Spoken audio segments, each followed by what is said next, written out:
Assalamualaikum warahmatullahi wabarakatuh. Alhamdulillahi wa kafa. Wassalatu wassalamu ala rasulillahil mustafa wa ala alihi wa sahbihi wa man wafa. Amma ba'd.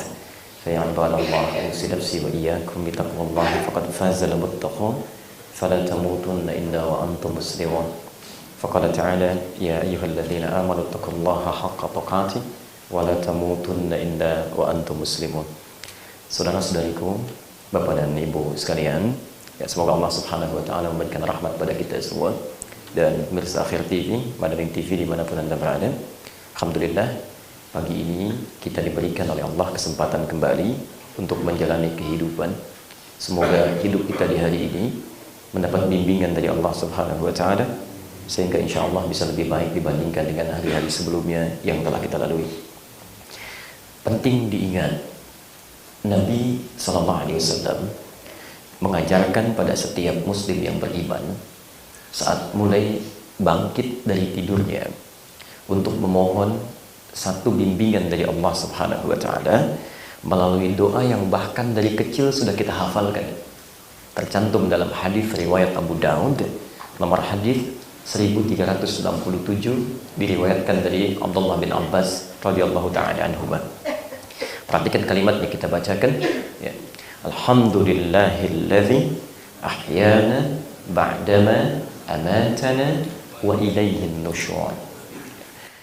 Mohon izin, umumnya seorang yang bangkit dari tidur membacakan doa ini hanya terbatas ungkapan dalam lisannya, tapi tidak memahami apa yang dia ungkapkan. Bacaan doa ini itu sesungguhnya bukan hanya ungkapan di lisan, tapi ada komitmen yang kita ucapkan, janji yang kita sampaikan terkait dengan isi doa yang kita sampaikan pada Allah Subhanahu wa taala. Perhatikan kalimatnya. Alhamdulillahilladzi ahyana ba'dama amatana. Sampai sini baru syukur. Ya Allah, segala puji kami panjatkan untukmu, kami bersyukur padamu. Alladzi ahyana, yang telah menghidupkan kami, ba'dama amatana, setelah menahan roh kami sementara dalam tidur kami. Tapi yang paling menarik itu kalimat akhirnya, wa ilaihin nusyur. Baik, diterjemahkan dalam terjemah kita, dan kepadanya, kepada Allah kita akan kembali. Teman-teman sekalian, kalimat nusyur itu asalnya dari kata nasyara, ya. Nasyara itu artinya sesuatu yang tersebar, mencari bekal untuk kembali. Jadi kalau Anda misal tinggal di sini, ya, Kota Baru Parahyangan misalnya, kemudian Anda menyebar beraktivitas di pagi ini, ya, untuk kembali ke sini, itu dalam bahasa Arab disebut dengan nasyara. Penyebarannya disebut dengan nusyur. Kalau yang menyebar banyak, itu disebut dengan intasyar. Karena itu ketika Anda menunaikan sholat Jumat misalnya, Quran surah ke-62 ayat ke-10, posisi paling kiri sebelah atas, ya, Anda datang ke Jumatan, setelah Anda berkumpul dari mana-mana, Anda menyebar lagi, kan?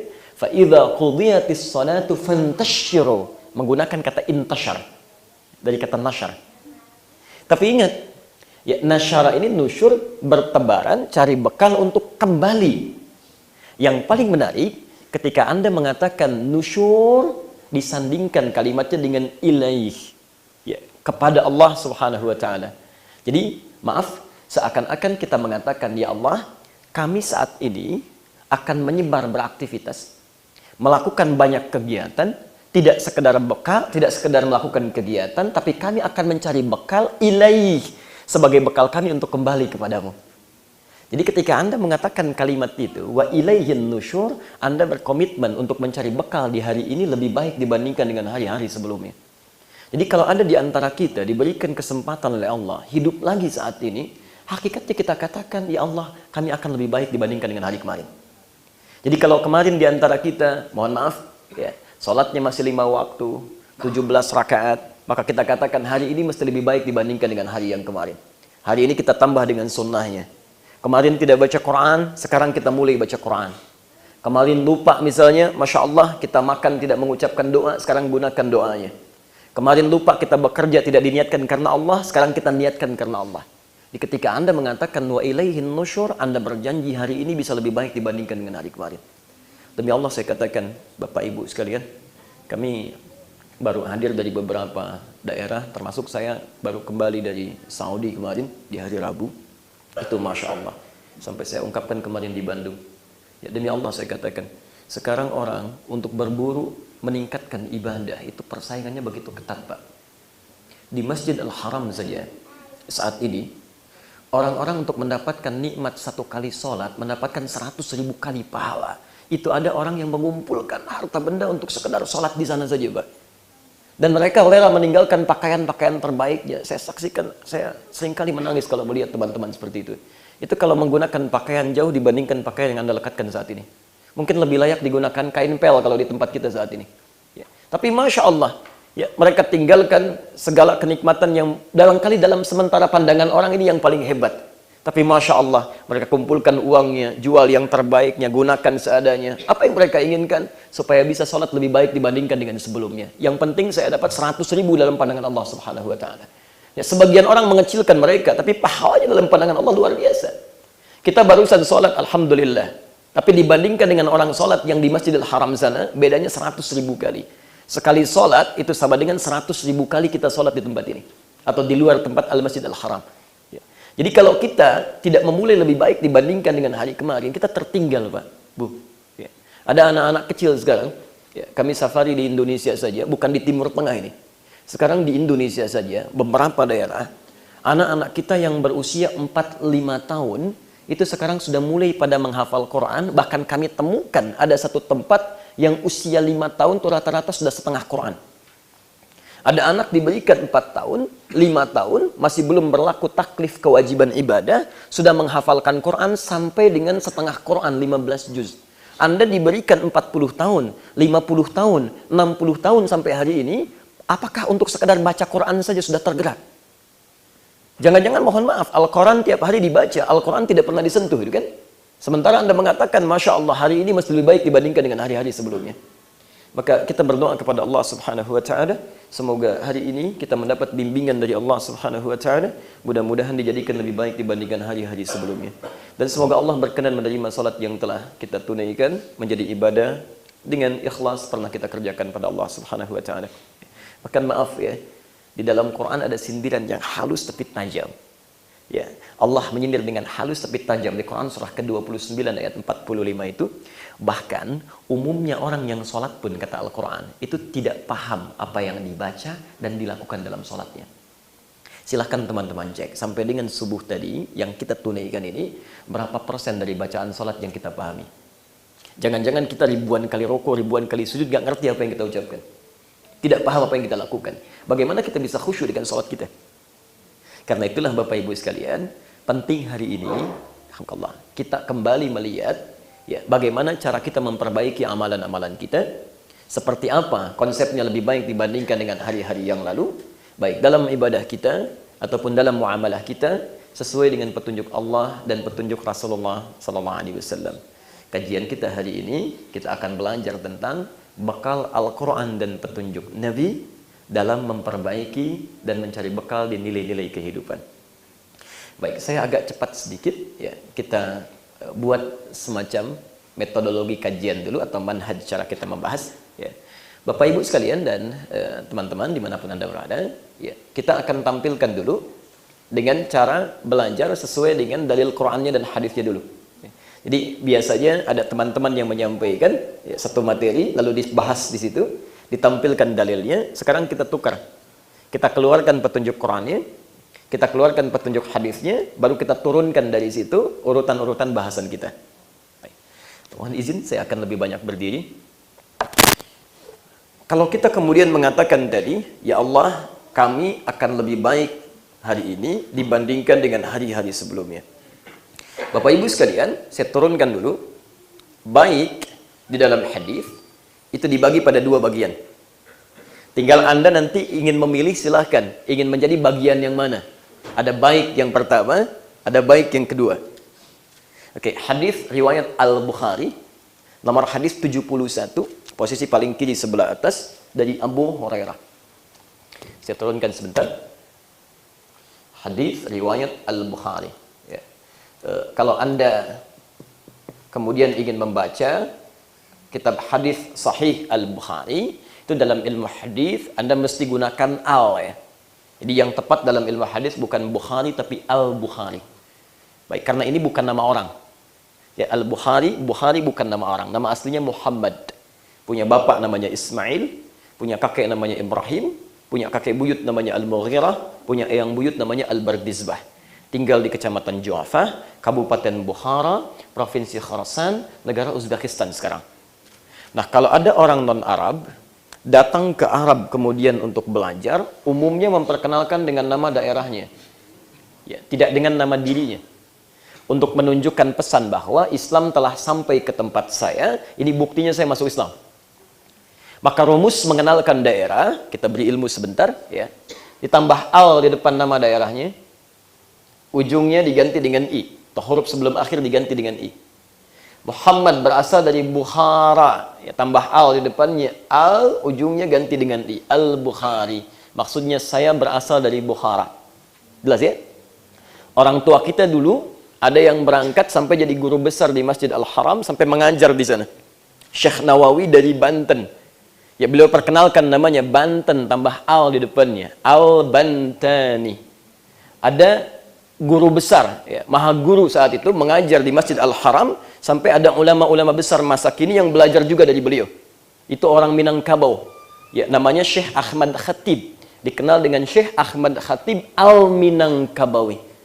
Di antara yang belajar pada beliau nanti ada dua ulama besar bersaudara belajar di Kiai Haji Soleh Darat di Semarang, berangkat sama-sama. Yang pertama bernama Muhammad Hashim bin Ash'ari, yang kedua bernama Muhammad Darwish, yang sepulang dari sana nanti berganti nama menjadi Kiai Haji Ahmad Dahlan. Itu keduanya bersaudara, bertemu di nasab Maulana Ishaq. Baik ya, itu diantaranya muridnya Syekh Ahmad Khatib Al-Minangkabawi. Ahli hadis terakhir di muka bumi. Ya, yang sampai saat ini belum ada yang menyamai. Gelarnya Musnid ad-Dunya. Musnid itu ahli hadis yang hafal sanad orang-orangnya sampai ke Nabi. Jadi bukan cuma isi hadisnya, tapi siapa yang meriwayatkan, dari siapa, dari siapa, dari siapa sampai ke Nabi. Masya Allah.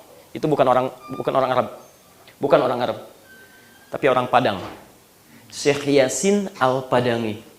Itu dikenal sekali. Muridnya ada di Mesir, Masya Allah. Ada di Mekah juga ada sampai hari ini. Syekh Yasin Al-Padangi. Jadi kalau Anda ingin memperkenalkan nama daerah, tambahkan al di depannya, ujungnya tutup dengan i. Ya, Masya Allah. Ada Pak Dwi dari Kota Baru Parahyangan. Datang ke Mekah memperkenalkan diri. Boleh. Ana Dwi Al-Kota Baru Al-Parahyangi. Jadi i ujungnya.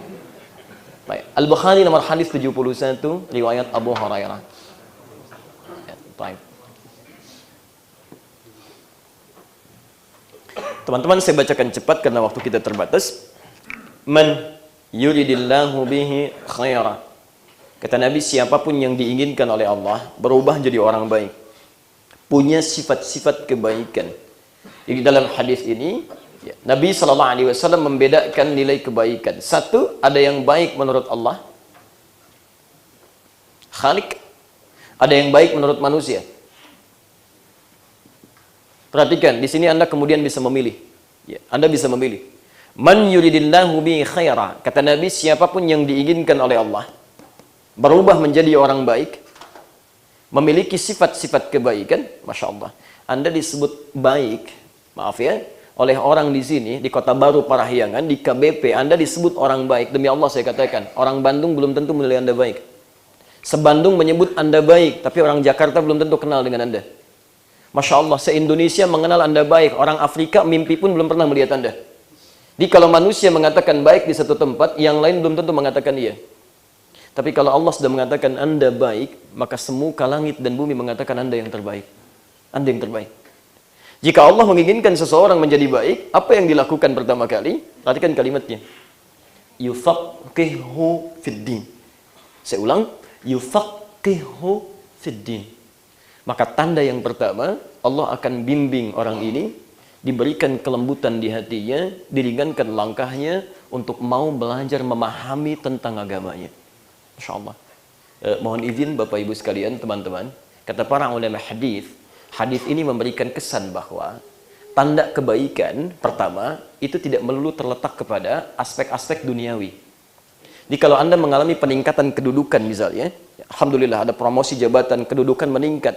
Tapi ukuran ini tidak ada, paham tentang agama. Ya. Masya Allah, ya, kedudukannya tinggi, tapi belum bisa membedakan mana yang baik, mana yang tidak baik, mana yang harus diikuti, mana yang harus ditinggalkan. Menurut Allah itu belum baik. Termasuk saat materi Anda melimpah pun, saat bersamaan Anda belum paham tentang agama kita, ya, maka itu belum termasuk nilai-nilai kebaikan. Maka silahkan cek lagi gitu kan, apa yang hadir pada kita saat ini, baik dari harta benda, kedudukan dan sebagainya, sekarang bandingkan dengan kadar kebaikan yang telah Allah tetapkan. Di mana ukuran kita? Karena itu berbahagialah di antara sekian makhluk yang tengah beraktivitas, manusia yang punya banyak kegiatan di subuh ini, Masya Allah, Anda yang terpilih, langsung berada di rumah Allah ini, hadir di sini, dilembutkan hatinya, dan meneruskan untuk mempelajari sebagian dari tanda-tanda kebaikan agamanya. Mudah-mudahan dengan kehadiran kita saat ini adalah bagian dari tanda-tanda dari Allah Subhanahu wa taala untuk menjadikan kita semua, khususnya yang ada pada saat ini, sebagai orang-orang terbaik dalam pandangan Allah Subhanahu wa taala. Dan tidak cukup dengan amin, kita harus teruskan dulu dengan mengikuti aturan-aturannya. Kalau cuma amin tapi tidak diikuti turunannya, maka agak sulit untuk dicapai, ya. Baik, sekarang kita teruskan dulu. Kalau kemudian Nabi sampaikan, orang baik menurut Allah adalah orang-orang yang diberikan oleh Allah petunjuk untuk memahami agamanya, tuntunan dari dinnya. Sekarang kita bertanya, ya Rasulullah, bagaimana cara kami memahaminya? Ya Allah, bagaimana cara kami berubah jadi orang baik itu? Maka kemudian diturunkanlah petunjuk dari Allah Subhanahu wa taala untuk bisa memberikan arahan pada kita bagaimana cara mempelajari tuntunan atau aturan-aturan Allah ini, sehingga kita bisa berubah menjadi orang-orang terbaik dalam pandangannya. Baik, kita masuk pada inti kajiannya. Saya mohon izin sedikit untuk melambatkan uraiannya, dan semoga Allah memberikan kemudahan untuk menyampaikan, mudah dipahami dan mudah diamalkan dalam kehidupan kita insya Allah. Baik, kaidah pertama, kita sekarang masuk dalam slide kita. Quran surah ke-59, ayat ke-7, posisi paling kanan di pertengahan, ujung ayatnya. Saya boleh hapus dulu yang ini? Alhamdulillah. Ini kehadiran pertama saya di sini ya. Alhamdulillah, datang sendiri, jelaskan sendiri, tulis sendiri, hapus sendiri ya. Masya Allah. Lengkap sudah. Anda fokus saja. Baik. Mari kita lihat pelan-pelan. Bismillahirrahmanirrahim. Ketika kita bertanya, ya Allah, kami ingin berubah menjadi lebih baik. Ingin belajar tentang aturan agama-agama kami. Dari mana memulainya? Dan nanti kita akan dibuat kaget ini. Ya. Boleh jadi kita akan kaget bahwa ternyata aturan Allah tidak melulu terikat dengan urusan ibadah ritual, tapi terkait dengan semua aspek kehidupan kita. Ya. Mari kita perhatikan. Wa ma atakumur rasul. Kaidah pertama. Allah sampaikan, wa ma atakumur rasulu fakhudhu. Dan semua yang dibawa oleh Rasul, semua yang dituntunkan pada kita oleh Rasul, kalimatnya menggunakan ma. Ya, saya tuliskan di sini ma. Ya, saya pindahkan. Ma ini dalam bahasa Arab dikenal dengan ismun mausulun yadullu ala al-'amiyah. Huruf yang menunjuk kepada benda, keterangan atau ajaran tanpa batas. Tanpa batas, sifatnya luas, komprehensif. Diterjemahkan dengan apapun.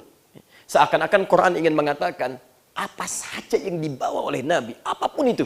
Ya, baik tuntunan ibadahnya, tuntunan kehidupannya, sepanjang Nabi membawa itu, kata Quran, fakhudhu, cepat ambil. Ya. Dan cara mengambilnya menggunakan fa di situ. Ya. Fa itu harfu atfin bila hudud. Jadi huruf yang merangkai dua peristiwa berbeda, tapi tanpa jeda. Ya. Peristiwa pertama Allah turunkan aturan lewat Nabi. Peristiwa kedua kita mesti mengambil. Antara diturunkan dengan kita ngambil, itu nggak ada jeda. Jadi begitu diberikan, cepat ambil. Saya berikan padanannya misalnya. Terdengar suara saya insya Allah? Baik. Hadis riwayat An-Nasai, nomor hadis 863 misalnya kan? Atau dari yang paling gampang saja, 886. An-Nasai 886. Nabi mengajarkan ketika Anda bertakbir, angkat tangannya, ya, bisa sejajar dengan bahu. Ya, hadis riwayat Al-Bukhari nomor hadis 715. Bisa sejajar dengan daun telinga. Hadis Muslim nomor hadis 391. Di An-Nasai 1101. Tapi dari mulai mengangkat seperti ini, sampai meletakkan di sini, kata Nabi, fawado'a. Perhatikan kalimatnya pakai fa. Fa, cepat. Jadi di antara mengangkat sampai meletakkan, cepat letakkan. Begitu diangkat begini, angkat, Allah langsung letakkan pakai fa. Jadi tidak ada jeda yang lain, tidak ada gerakan yang lain. Ya, kalau kalimatnya menggunakan thumma wada'a, artinya ada jeda dari mulai mengangkat sampai meletakkan. Ini saking cepatnya kata Nabi, begitu Anda angkat segera letakkan.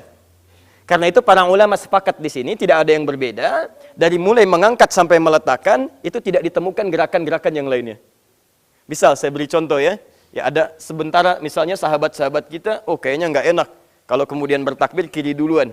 Ya nggak sopan, saya pengen kanan duluan misalnya. Jadi begitu bertakbir, Allah kanannya masuk, kirinya ditepukan, kemudian ditutup ya. Ada sebagian yang kakinya ngangkat, Allah kaki ngangkat misalnya begini.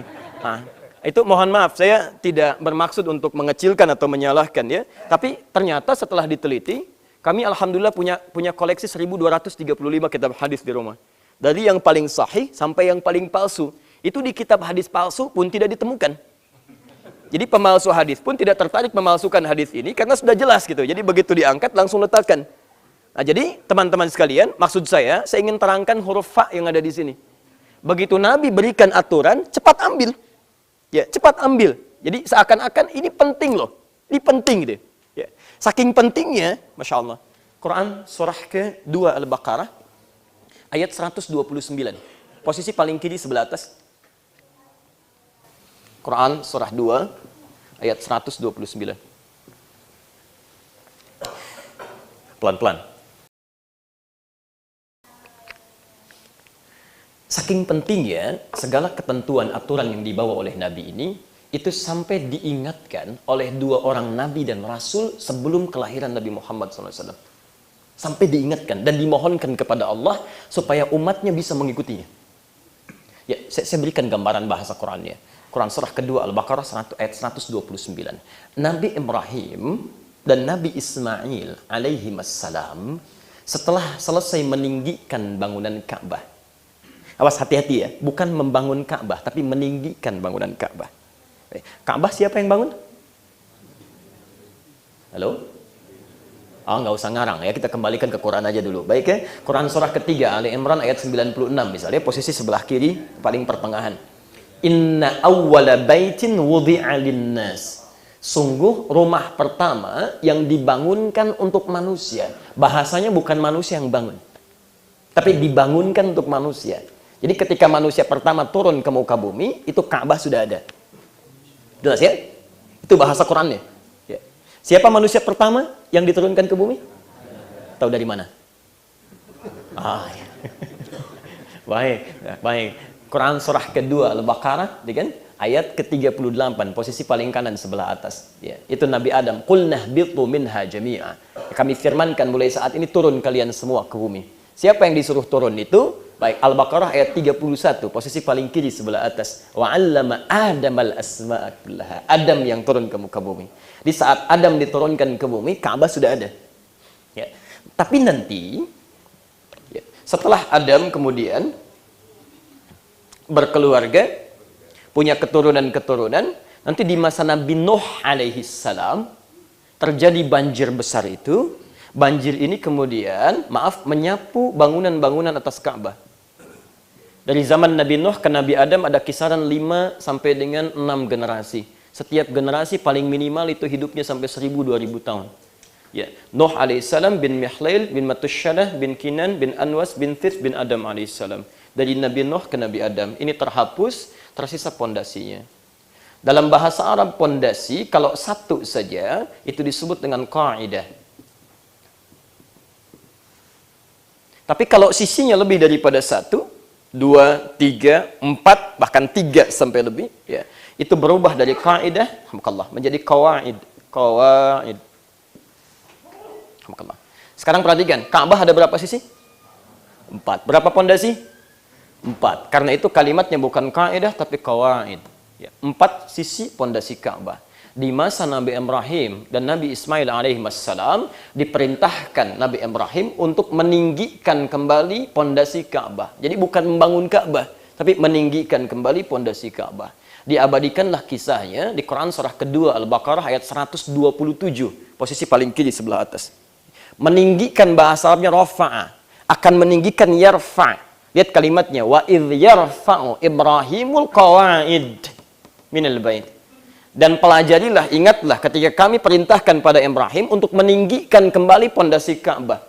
Ketika beliau akan memulai meninggikannya, pijakan pertama untuk meninggikan disebut dengan makam. Maka ketika berpijak di sebelah sini, misal, ya, berpijak beliau untuk meninggikan, maka disebut dengan makam. Sampai hari ini wilayah ini disebut dengan makam Ibrahim. Qadar Allah ketika beliau akan mulai membangun, anaknya yang baru beranjak mau dewasa itu merasakan beban kerja ayahnya, ingin menolong. Dia bawa batu. Batu bahasa Arabnya hajar. Hajar aswad, batu hitam. Kan? Hajar. Kalau mulai disusun-susun menjadi sebuah bangunan tertentu, ya, atau bagian-bagian tertentu misalnya disebut dengan hijar. Maka dia datang kemudian ingin membawa bagiannya, dia susun-susun. Ya, bagian yang dibawa oleh anak ini disebut dengan hijar Ismail. Sampai dengan hari ini. Dulu itu bagian dari Ka'bah. Karena itu Ismail ditempatkan di bagian akhir di ayat. Wa idh yarfa'u Ibrahimul qawa'ida minal baiti wa Ismail. Kenapa diakhirkan kalimat Ismail? Untuk menunjukkan pesan bahwa beban kerja anak ini berbeda dengan ayahnya. Hanya bantu-bantu saja. Dari masa Nabi Ibrahim ke masa Nabi Nuh ada kisaran 6-7 generasi. Ibrahim bin Adhar, atau bin Nahur, bin Abir, bin Kinan, bin Arfakhshad, bin Sam, bin Nuh alaihissalam. Ditinggikan bangunan ini jadi. Setelah jadi inilah kemudian keduanya berdoa di samping Ka'bah. Perhatikan saya lompat langsung ke ayat 129-nya. Saking pentingnya misi ini. Rabbana wab'ath fihim rasulan minhum. Ya Allah, mohon nanti utus seorang rasul di generasi terakhir nanti yang dilahirkan di seputaran Ka'bah dari kalangan orang-orang di sini. Saya mau tanya, mohon izin, siapa rasul yang dilahirkan di sekitaran Ka'bah? Tidak ada yang lain kecuali Nabi Muhammad SAW. Silahkan cek. Tidak ada Nabi satupun yang dilahirkan di sekitaran Ka'bah kecuali Nabi Muhammad SAW. Jadi sebelum kelahirannya Nabi Muhammad sudah didoakan oleh 2 Nabi dan Rasul sekaligus. Ya, Nabi Ibrahim, Nabi Ismail itu kurang lebih jaraknya 30 generasi ke Nabi Muhammad SAW. Setiap generasi 1000 sampai 2000 tahun. Kalau 30 kali 2000 berapa tahun didoakan sebelum kelahirannya? Muhammad bin Abdullah, bin Abdul Muttalib, bin Hashim, bin Abdul Manaf, bin Qusay, bin Murrah, bin Kilab, bin Ka'ab, bin Ghalib, bin Fihir, bin Malik, bin Nadar, bin Kinana, bin Khuzaimah, bin Mudrikah, bin Ilyas alaihissalam, bin Nizar, bin Mudar, bin Ma'ad, bin Adnan, bin Addi, bin Adli, bin Muqawwam, bin Nahur, bin Tarih, bin Ya'ur, bin Yasjub, bin Nabit, bin Ismail alaihissalam, bin Ibrahim alaihissalam. 30 generasi sebelum kelahirannya. Yang penting bukan lahir nabinya, tapi ada sesuatu yang diharapkan dibawa oleh Nabi ini menjadi pedoman dan manfaat untuk umat di masa Nabinya. Apa itu? Kita turunkan.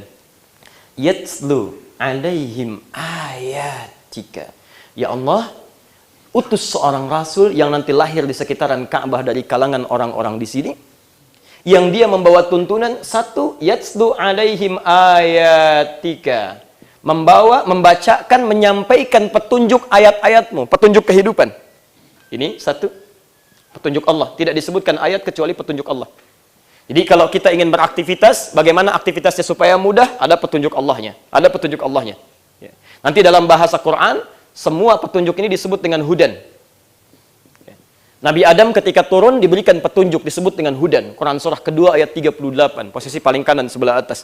Qul nahbitu minha jami'a. Adam, turun kalian semua ke muka bumi sekarang. Jalani kehidupan. Ya, lihat kalimatnya. Faman tabi'a huda di ujungnya. Qul nahbitu minha jami'a. Fa imma ya'tiyannakum minni huda. Maka saat kamu turun akan menjalani hidup, akan kami turunkan dari kami bimbingan kehidupan. Ayat disebut dengan hudan. Lihat kalimatnya. Qul nahbitu minha jami'a. Turun kalian semua sekarang ke bumi. Fa imma ya'tiyannakum minni huda. Jika datang dariku petunjuk-petunjuk untuk menjalani kehidupan. Faman tabi'a hudaya. Maka siapa yang cepat mengambil petunjukku ini, fala khaufun 'alaihim wa lahum yahzanun. Aku jamin, kata Allah, hidupnya tidak akan pernah gelisah dan tidak akan larut dalam kesedihan. Ketika Nabi Muhammad dipilih oleh Allah menjadi rasul, beliau pun diberikan hudan untuk membimbing umatnya. Quran surah kedua ayat 185, posisi paling kiri di pertengahan. Lihat kalimatnya, spesial untuk umat terakhir sampai hari kiamat. Syahrul Ramadan alladzi unzila fihil Quran hudan linnas. Untuk umat terakhir, bimbingan ini disebut dengan Al-Quran. Syahrul Ramadan alladzi unzila fihi al-Quran hudan linnas. Di bulan Ramadan diturunkan Al-Quran, kata Allah, apa fungsi Quran? Masya Allah. Ya. Mohon izin Pak Ibu sekalian, ini bukan bacaan biasa. Allah tidak menginginkan kita baca Quran sekedar dibaca. Kata Allah, isi Quran itu semuanya petunjuk yang memudahkan kehidupan kita. Jadi semua solusi kehidupan kita itu ada di Quran Pak Bu. Semuanya. Dari Al-Fatihah sampai dengan An-Nas. Nanti di ujung kalau ada waktu kita bacakan dengan cepat ya. Jadi dari Al-Fatihah sampai dengan An-Nas, di situ ada semua. Dan kalau Anda bisa keluarkan petunjuknya, itu dijamin oleh Allah. Allah katakan, yuridullahu bikumul yusra. Dengan petunjuk ini, Allah inginkan hidup kalian mudah. Jadi kalau kita keluarkan petunjuk Quran, itu ada jaminan Allah, pasti mudah. Ada ayat tentang rumah tangga. Saya agak kebingungan, kenapa orang beriman seringkali ada persoalan dalam rumah tangganya. Padahal Allah telah keluarkan di situ. Begini kalau ada persoalan, begini masalahnya, begini solusinya. Bekerja bagaimana caranya supaya mudah, begini caranya. Menjalani kehidupan supaya mudah, begini caranya. Anda tinggal keluarkan saja, tilawahi, praktekkan. Saya mohon izin, berapa tahun sudah menjadi ayah dalam kehidupan? Pernah nggak mengeluarkan ayat-ayat tentang ayah di Quran? Ibu, ayat-ayat tentang ibu, ayat-ayat tentang anak. Ketika itu Anda keluarkan, tilawahi selama sebulan. Demi Allah saya katakan, tidak akan Anda temukan dalam kehidupan kecuali kenikmatan saja. Itu sudah jaminan.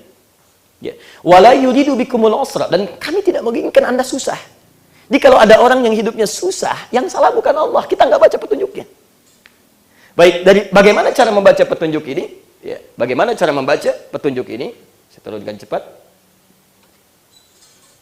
Izin, saya kasih contoh dulu ya, supaya mudah untuk dipahami. Tapi jangan ditulis ya, karena saya agak bacakan cepat nih. Ya, saya beri contoh. Dari mana taunya kalau isi Quran itu petunjuk kehidupan? Dari manusia sebelum lahir sampai kembali kepada Allah, itu Masya Allah. Di Quran itu detail sekali, ada urutannya. Nanti Nabi akan menjabarkan semua itu. Saya beri contoh cepat. Saat dalam kandungan, bagaimana supaya kondisi janinnya itu baik, sehat, kelahirannya nyaman, lancar, dan menyenangkan. Terlahir anak yang soleh di Quran surah ke-7 ayat 189. Begitu dilahirkan, bagaimana supaya ASINya mengalir dengan lancar. Calon ayah dan ibu yang baru diberikan keturunan ini tidak kaget, gelisah menghadapi anak-anaknya dalam masa sampai 2 tahun. Di Quran surah kedua ayat ke-233. Tumbuh menjadi menjelang balik. Bagaimana diberikan pendidikan dini supaya dia dekat dengan Allah, taat pada orang tuanya, bergaul dengan baik dengan lingkungannya, perilakunya bagus. Quran surah ke-31 ayat 13 sampai dengan ayat 19-nya. Di situ dia mulai belajar bagaimana supaya cepat menangkap pelajarannya, tidak mudah lupa, berkah ilmunya. Quran surah 9 ayat 122. Bagaimana supaya prestasinya pun bisa meningkat, terangkat di pelajaran sekolahnya. Quran surah ke-58 ayat 11-nya. Dia mulai naik lagi, mulai ketemu dengan temannya, bergaul. Bagaimana supaya tidak terjebak dengan pergaulan bebas, takwanya meningkat, di situ menjadi filter bagi dirinya. Quran surah ke-49 ayat 13. Tapi dengan fitrahnya kemudian bertemu dengan lawan jenisnya, mulai suka, bagaimana cara melamarnya. Quran surah ke-4 ayat ke-4. Kalau jadi menikah, Quran surah ke-30 ayat ke-21. Setelah pernikahan, apa tugas pertama suami istri supaya bisa menempatkan sesuai dengan fungsinya? Quran surah ke-4 ayat 34. Suami mulai mencari nafkah. Bagaimana cara mencarinya? Allah tawarkan yang standar Quran surah kedua ayat 168. Kalau Anda baru bergerak sedikit, rezekinya langsung datang. Quran surah kedua ayat 172.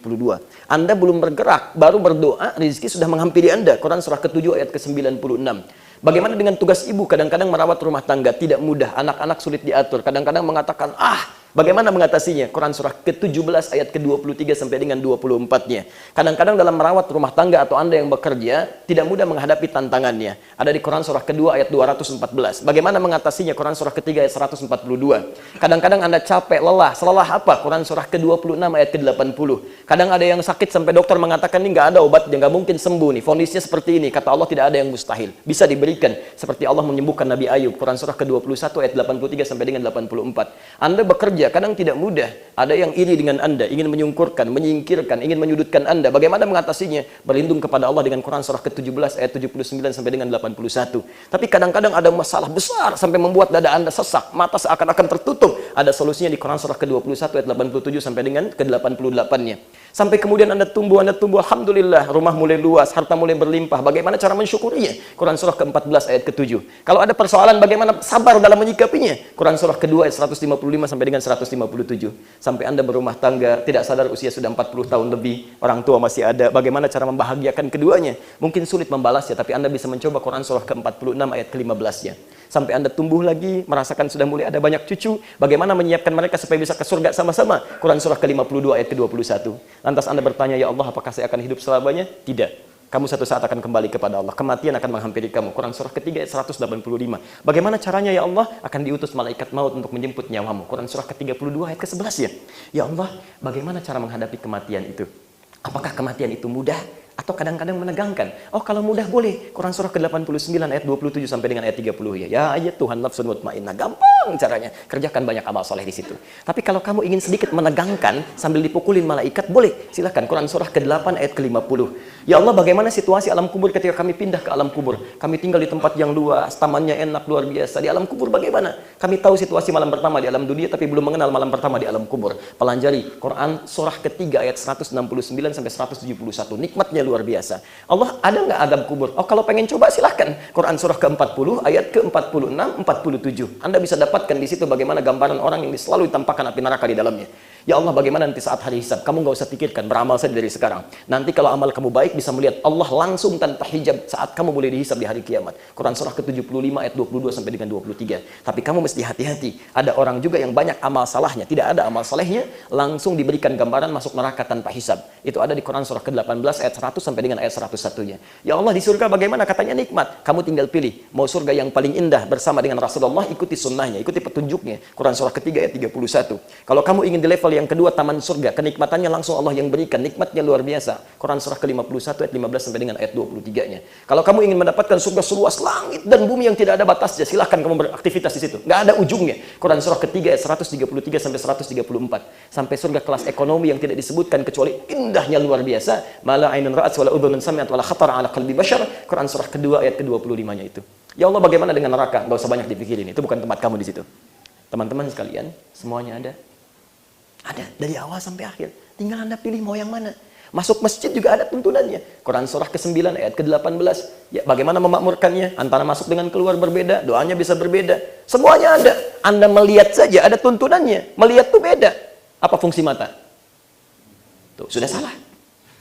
Fungsi mata bukan melihat. Kalau cuma melihat, kambing juga melihat.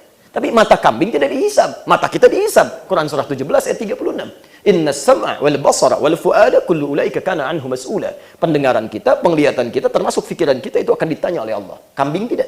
Karena itu mata kita, kata Quran, bukan melihat. Untuk laki-laki Quran surah ke-24 ayat 30. Untuk perempuan Quran surah ke-24 ayat 31. Kata Allah, hanya boleh melihat yang baik-baik. Wa qul lil mu'minina yaghuddu min absarihim. Katakan pada pria-pria beriman, matanya hanya boleh lihat yang baik-baik. Yang tidak baik, palingkan. Demikian lisannya, demikian telinganya, semua ada, Pak. Ada semua.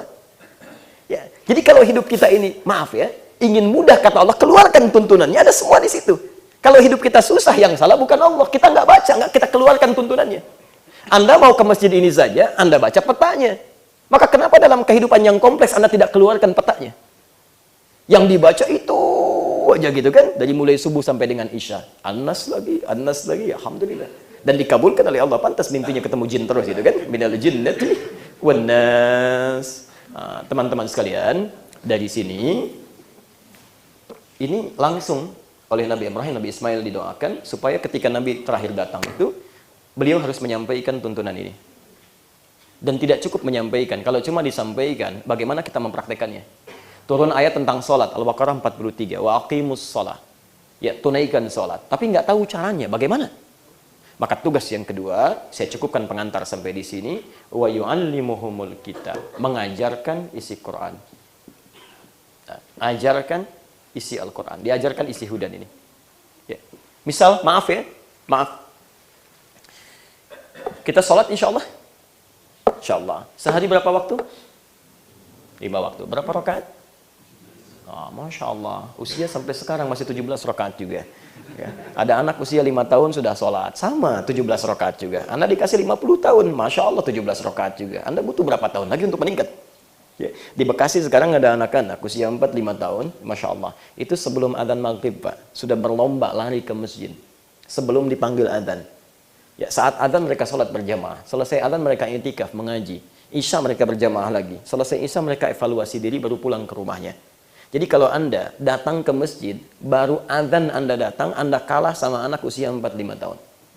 Kalau Anda sholatnya setelah maghrib tidak itikaf sebentar pun tidak mengaji, Anda masih kalah sama anak usia 45 tahun. Kalau maghribnya ke masjid, isyanya tidak ke masjid, Anda kalah sama anak usia 45 tahun. Ba'da isya Anda tidak evaluasi diri, masih kalah juga sama anak usia 45 tahun. Persaingan kita ada di mana? Maaf ya, sekarang kita agak ketat sekali berlomba dalam kebaikan. Sifat-sifat baik saja sekarang, itu sudah digunakan oleh orang buruk untuk mengerjakan keburukan.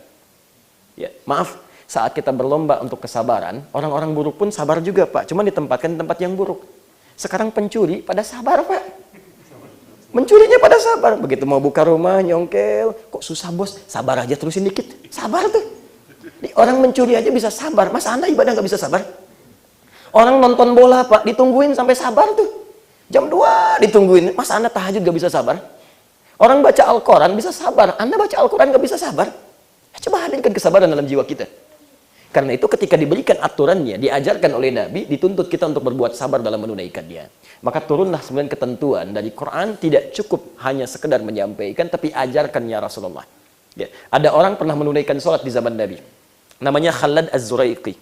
Tercantum di Al-Bukhari, nomor hadis 751, 757, di hadis Muslim nomor hadis 397. Dengan redaksi yang sama. Babul musi fis shalah. Bab tentang orang yang sholatnya bermasalah. Saya agak cepat sedikit, kita belum ke inti bahasannya. Ja'a rajulun ilan Nabi sallallahu alaihi wasallam. Datang seorang lelaki kepada Nabi sallallahu alaihi wasallam.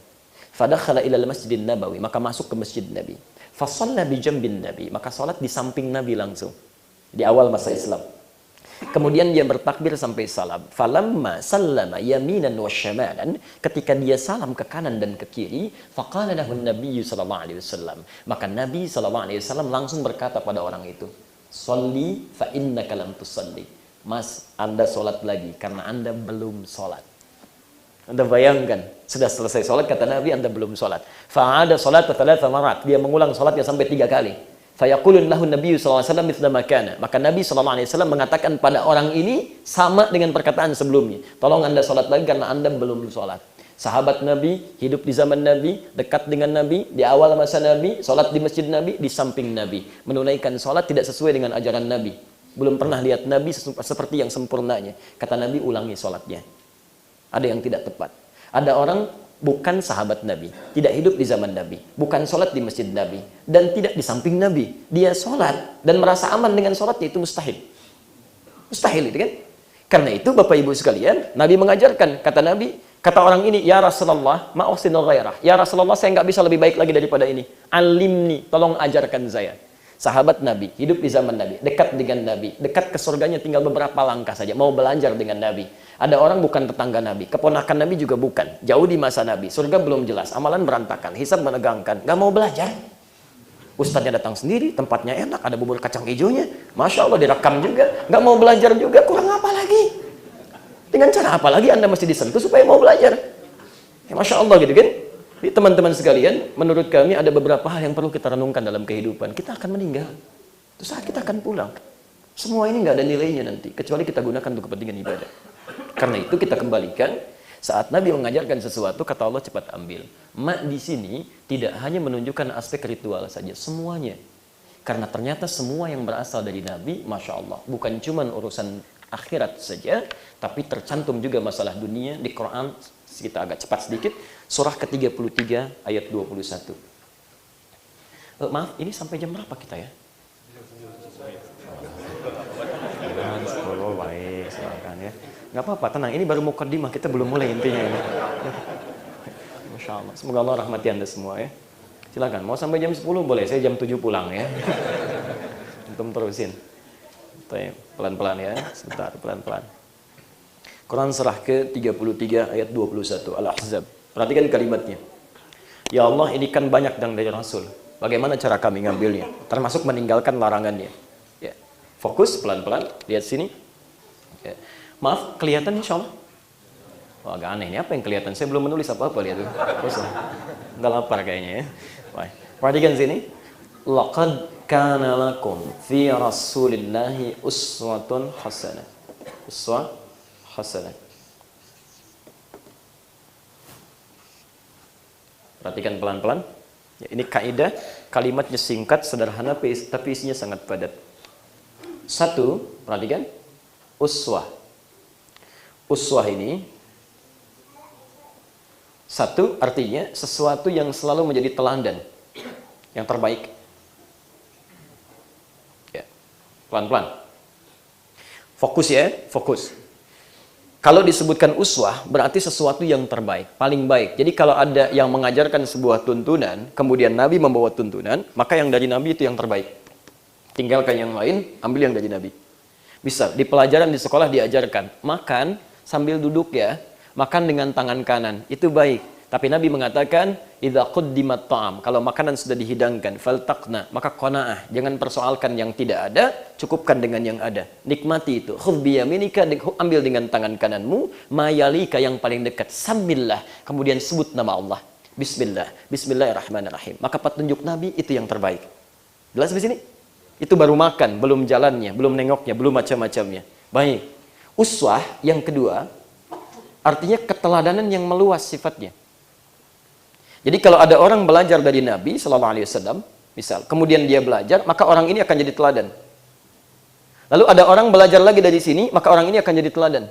Di setiap yang belajar dari sini akan meluas keteladanannya. Di siapapun yang ngambil dari sini, pasti akan jadi contoh bagi yang lainnya. Itu pasti itu sifatnya. Dan hebatnya, ini dibacanya apa tadi? Uswah. Itu bacaan dari Hafiz. Ya, bacaan qiraah Hafiz dari Asim. Dalam ilmu qiraat, baca Quran itu minimal ada 7 riwayat nanti. Ini bisa dibaca dengan uswah, bisa dibaca dengan iswah. Di riwayat Qalun atau Warsh dari Nafi, bacaannya pakai iswah. Laqad kana lakum fi Rasulillahi iswatun hasanah. Coba lihat sekarang, fokus ya. Kita ambil sedikit saja ilmu tafsir. Kalau uswah harakatnya di atas di bawah? Atas. Kalau atas tinggi atau rendah? Tinggi. Baik, yang di atas itu kasrah atau fathah? Kasrah, dhammah. Tuh lihat ya. Baik ya, dhammah dia. Dhammah, ya. Kita sepakati aja ya, kalau tidak tahu cukup katakan wallahu a'lam, ya. Baik. Malaikat ditanya, qalu subhanaka la ilma lana illa ma 'allamtana. Sahabat ditanya, wallahu a'lam. Antum bukan malaikat, bukan sahabat, semua tahu, ngarang lagi gitu ya. Kita kembalikan, wallahu a'lam. Baik, ini harakatnya apa? Jangan katakan wallahu a'lam. Maksudnya ini dhammah baik ya. Dhammah. Dhammah itu artinya mengumpul, banyak, mengumpul. Jadi mengucapkan dengan lisan mengumpulkan. Ya, dhammah, banyak berkumpul. Kalau i harakatnya di atas di bawah? Di bawah. Rendah atau tinggi? Rendah. Kecil atau besar? Kecil. Makanya disebut dengan kasrah. Kasrah itu sesuatu yang pecah, kecil, rendah. In kasara jujaj, kaca pecah. Bukankah melahirkan pecahan-pecahan? Kecil. Makanya harokatnya dibaca tipis, kecil. Tipis. Ibu keluar deh malam-malam di sini ya. Jam 2 ada suara tipis deh. Tipis itu. Kecil. Perhatikan, kenapa bisa dibaca dengan 2 riwayat, 2 harakat? Ingin memberikan kesan makna bahwa yang dari Rasul itu, jangankan yang tinggi-tinggi, yang kecilnya aja jadi teladan. Yang kecil ya. Senyumnya, jalannya, nengoknya, ya Muhammad, menengok keseluruhannya. Labbaik, salami, Masya Allah. Itu baru yang kecil-kecil, belum yang tinggi-tinggi. Ya. Pak Adi, itu bukan. Belum, ya. Itu masih kecil tuh, belum yang tinggi-tingginya. Jadi Anda bisa mengambil dari yang paling kecilnya sampai yang paling tingginya kalau mau silakan. Ya. Pernah Anda baca riwayat tentang, saya beri contoh yang tinggi satu aja, amalan Nabi. Pernah baca riwayat tentang sholat malamnya Nabi? Al-Bukhari nomor hadis 2008 sampai 2010, posisi paling kiri sebelah bawah. Itu Masya Allah, Sayyidah Aisyah itu pernah ditanya, kaifa kanat salatul Nabi sallallahu alaihi wasallam fil lail? Bagaimana salat malamnya Nabi sallallahu alaihi wasallam? Kata beliau, la tas'ala an husnihinna wa tulihinna. Enggak usah ditanya bagaimana panjang dan bagusnya salat beliau. Penasaran Abdullah bin Mas'ud dengan Hudzaifah al-Yamani. Satu kali diikuti Nabi ketika sedang di luar, diikuti salat beliau, salat Nabi. Allahu Akbar. Ternyata rakaat pertamanya, Pak, itu pantas bengkak kakinya itu. Rakaat pertamanya Nabi Rasul dijamin masuk surga, bebas dari kesalahan. Surga tingkat tinggi. Rakaat pertama 100 ayat Al-Baqarah. Dikira akan ruku, ternyata nyambung sampai ke Ali Imran. Al-Baqarah itu 286 ayat, Ali Imran 200 ayat. Dikira akan ruku, nyambung sampai ke An-Nisa. 176 ayat. Begitu An-Nisa baru ruku. Nabi Rasul dekat dengan surganya, langsung dijamin masuk surga tanpa hisab, bebas dari kesalahan, dijaga oleh Allah Subhanahu wa taala. Masya Allah. Rakaat pertamanya 5 juz 4 halaman, langsung ruku. Besoknya Abdullah bin Mas'ud dan Hudzaifah al-Yamani tidak ikutan lagi. Betul, bukan karena capek. Awas, jangan keliru. Bukan karena capek, lelah, tidak. Kata Abdullah bin Mas'ud, beliau katakan, khiftu, kata beliau, alla akhsha fis salat. Saya khawatir tidak bisa khusyuk dalam salat karena sering menduga, ini Nabi kapan rukunya nih? Sekarang bukan, bukan. Terus lagi, bukan. Itu menduga begitu. Ya. Kalau salat malam lama biasa, Pak. Anda silakan cek ya. Silakan cek di kitabnya Imam An-Nawawi. Sebelum mengarang Al-Arba'in 42 hadis, Riyadhus Shalihin 1896 hadis, itu beliau menulis kitab At-Tibyan fi adab hamalatil Quran. Bagaimana cara kita belajar dengan baik plus memulai dengan menghafal Quran. Itu ada terbitan Darun Nafais warnanya kuning 187 halaman. Anda buka halaman ke-47 paragraf yang ketiga, baris 1 sampai dengan 7 posisi paling kiri sebelah bawah. Bagaimana dikisahkan di situ oleh beliau, Masya Allah. Uthman bin Affan, Abdurrahman bin Auf, seorang sahabat mulia, pebisnis, aktivitasnya banyak luar biasa. Bapak Ibu sekalian, masih bisa menunaikan sholat malam sampai khatam Quran. Bisa nggak ada bayangkan, sampai khatam Quran. Cuma ketika melihat Nabi, mereka jadi bingung, ini kapan rukunya nih? Di mana posisi beliau itu akan ruku? Karena akan diikuti gitu. Ya besoknya nggak ikutan lagi, karena selalu menebak-nebak gitu kan. Tapi poinnya adalah, Nabi bisa menunaikannya dengan luar biasa.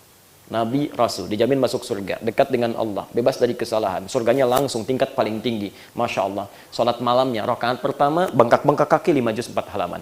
Ada orang bukan Nabi, bukan Rasul, surga belum jelas, amalan masih berantakan, hisab masih menegangkan. Jangankan salat sunnahnya dipanggil fardu masih terlambat juga. Cita-cita masuk surga bertemu dengan Nabi. Masya Allah. Di mana amalan kita? Ya. Jadi ini tidak mudah mengikuti yang berat ini.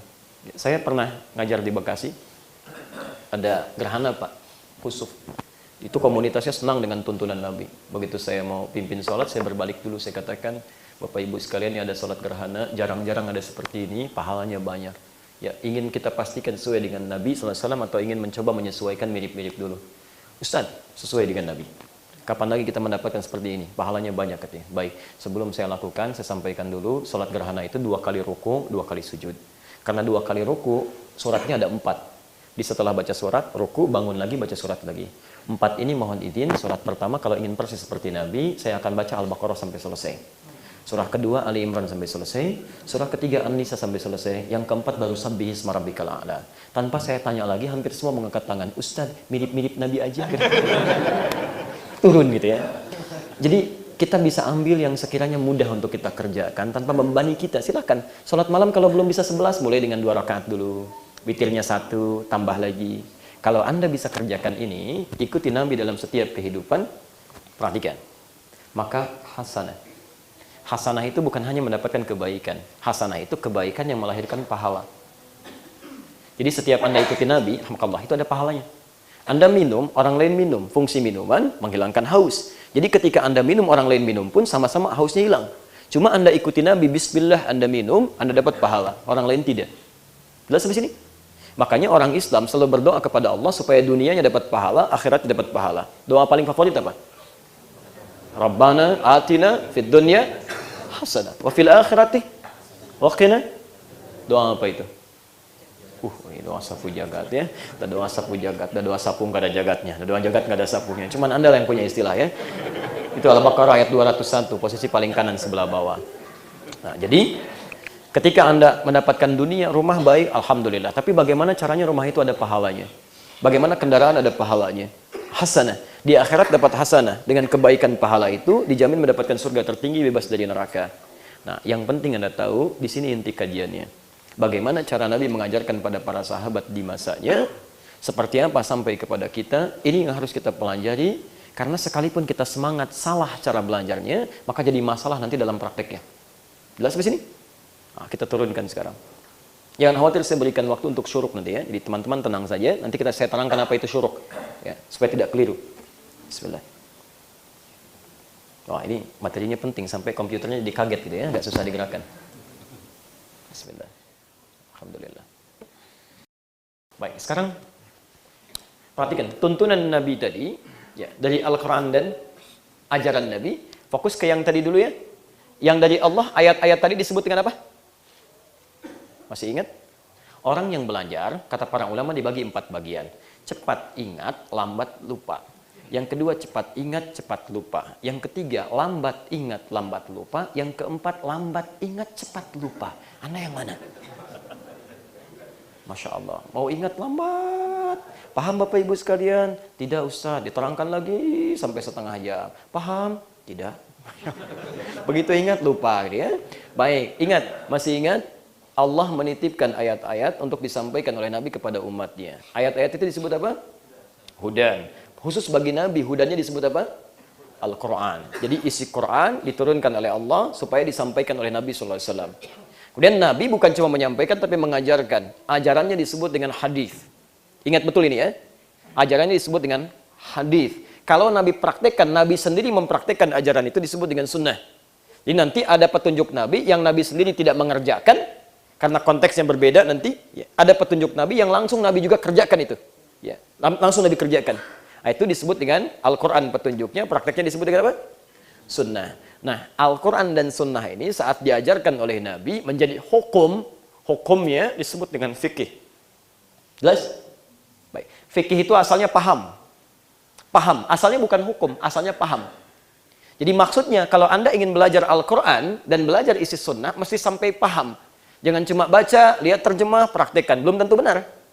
Belum tentu benar, ingat. Sampai paham. Mengerti betul, tidak disukai orang menyampaikan atau mendengar sesuatu, mempraktekkan tapi tidak mengerti isinya. Kita mau sholat, belajar pengetahuan tentang sholat, maka pengetahuannya disebut fikih sholat. Silahkan cari buku di toko buku, toko kitab. Nggak ada buku misalnya ilmu sholat, nggak akan ditemukan. Anda mau belajar zakat, fikih zakat. Umrah, fikih umrah. Haji, fikih haji. Maksudnya fikih sholat, belajar sholat sampai paham. Belajar haji sampai paham. Nah, bagaimana Nabi mengajarkan pada para sahabat sampai paham ketentuan dalam Islam, kita lihat perjalanannya. Kalau seperti ini mungkin agak susah dipahaminya ya, karena uraian. Saya berikan bentuk bagan sekarang, saya terangkan. Ya. Nanti di sini ada istilah-istilah, salafus soleh, salaf itu apa, soleh itu apa, gitu kan? Nanti kita akan lihat. Nah, ini yang paling mudah dipahami. Fokus sebentar. Masa Rasulullah SAW sampai nanti ke kita saat ini. Perhatikan, Rasulullah SAW diberikan petunjuk oleh Allah Al-Quran, diminta mengajarkan disebut dengan sunnah. Jadi kalau ada misal ya, ada ajakan dari ustadz manapun, kiai, tokoh ulama mengatakan, ayo kita belajar Al-Quran dan sunnah, jangan kaget, memang itu yang harus kita pelajari. Jelas ya? Wah, ini Al-Quran dan sunnah jadi aneh, ngapain aneh? Kita kan orang Islam. Jelas ya? Petunjuk kita ada di sini semua. Nah, mengajarkan Al-Quran dan Sunnah ini, pertama oleh Nabi diajarkan pada para sahabat. Diajarkan pada para siapa? Siapa sahabat ini? Dengan cepat saja, syaratnya 3. 1, orang yang hidup di zaman Nabi. Baik, kita hidup di zaman Nabi? Tidak, berarti kita bukan sahabat. Jelas ya? Yang kedua, dia melihat Nabi. Jadi tidak semua orang yang hidup di zaman Nabi, tapi kalau tidak melihat Nabi, dia bukan sahabat. Ya. Uwais Al-Qarni tinggal di masa Nabi, tapi tidak pernah melihat Nabi, karena tinggalnya di Koran, di Yaman. Maka beliau bukan sahabat. Ya, bukan sahabat. Taib, saya teruskan. Yang ketiga, beriman pada Nabi sampai dia wafat. Beriman pada Nabi dengan keimanan yang benar sampai dia wafat. Karena nanti ada orang yang hidup di masa Nabi, melihat Nabi, beriman kepada Nabi, tapi begitu Nabi wafat, dia murtad. Bahkan ada yang mengaku Nabi. Dimaaf ya, yang mengaku Nabi itu kalau yang sekarang itu ketinggalan jauh, Pak. Bukan cuma kesiangan, kemalaman, kepagian, kesorean, kesiangan, plus. Dari dulu sudah ada. Jadi begitu Nabi meninggal, Musailamah Al-Kadzab langsung mengaku saya Nabi. Nah itu orangnya fasih luar biasa. Jadi kalau mengucapkan kalimat itu orang bisa terpukau, Pak. Cepat, banyak itu yang masuk murtad, berpindah dari Islam. Ya, itu Masya Allah, itu Musailamah Al-Kadzab. Ya. Jadi kalau sekarang ada yang ngaku-ngaku, itu biasa.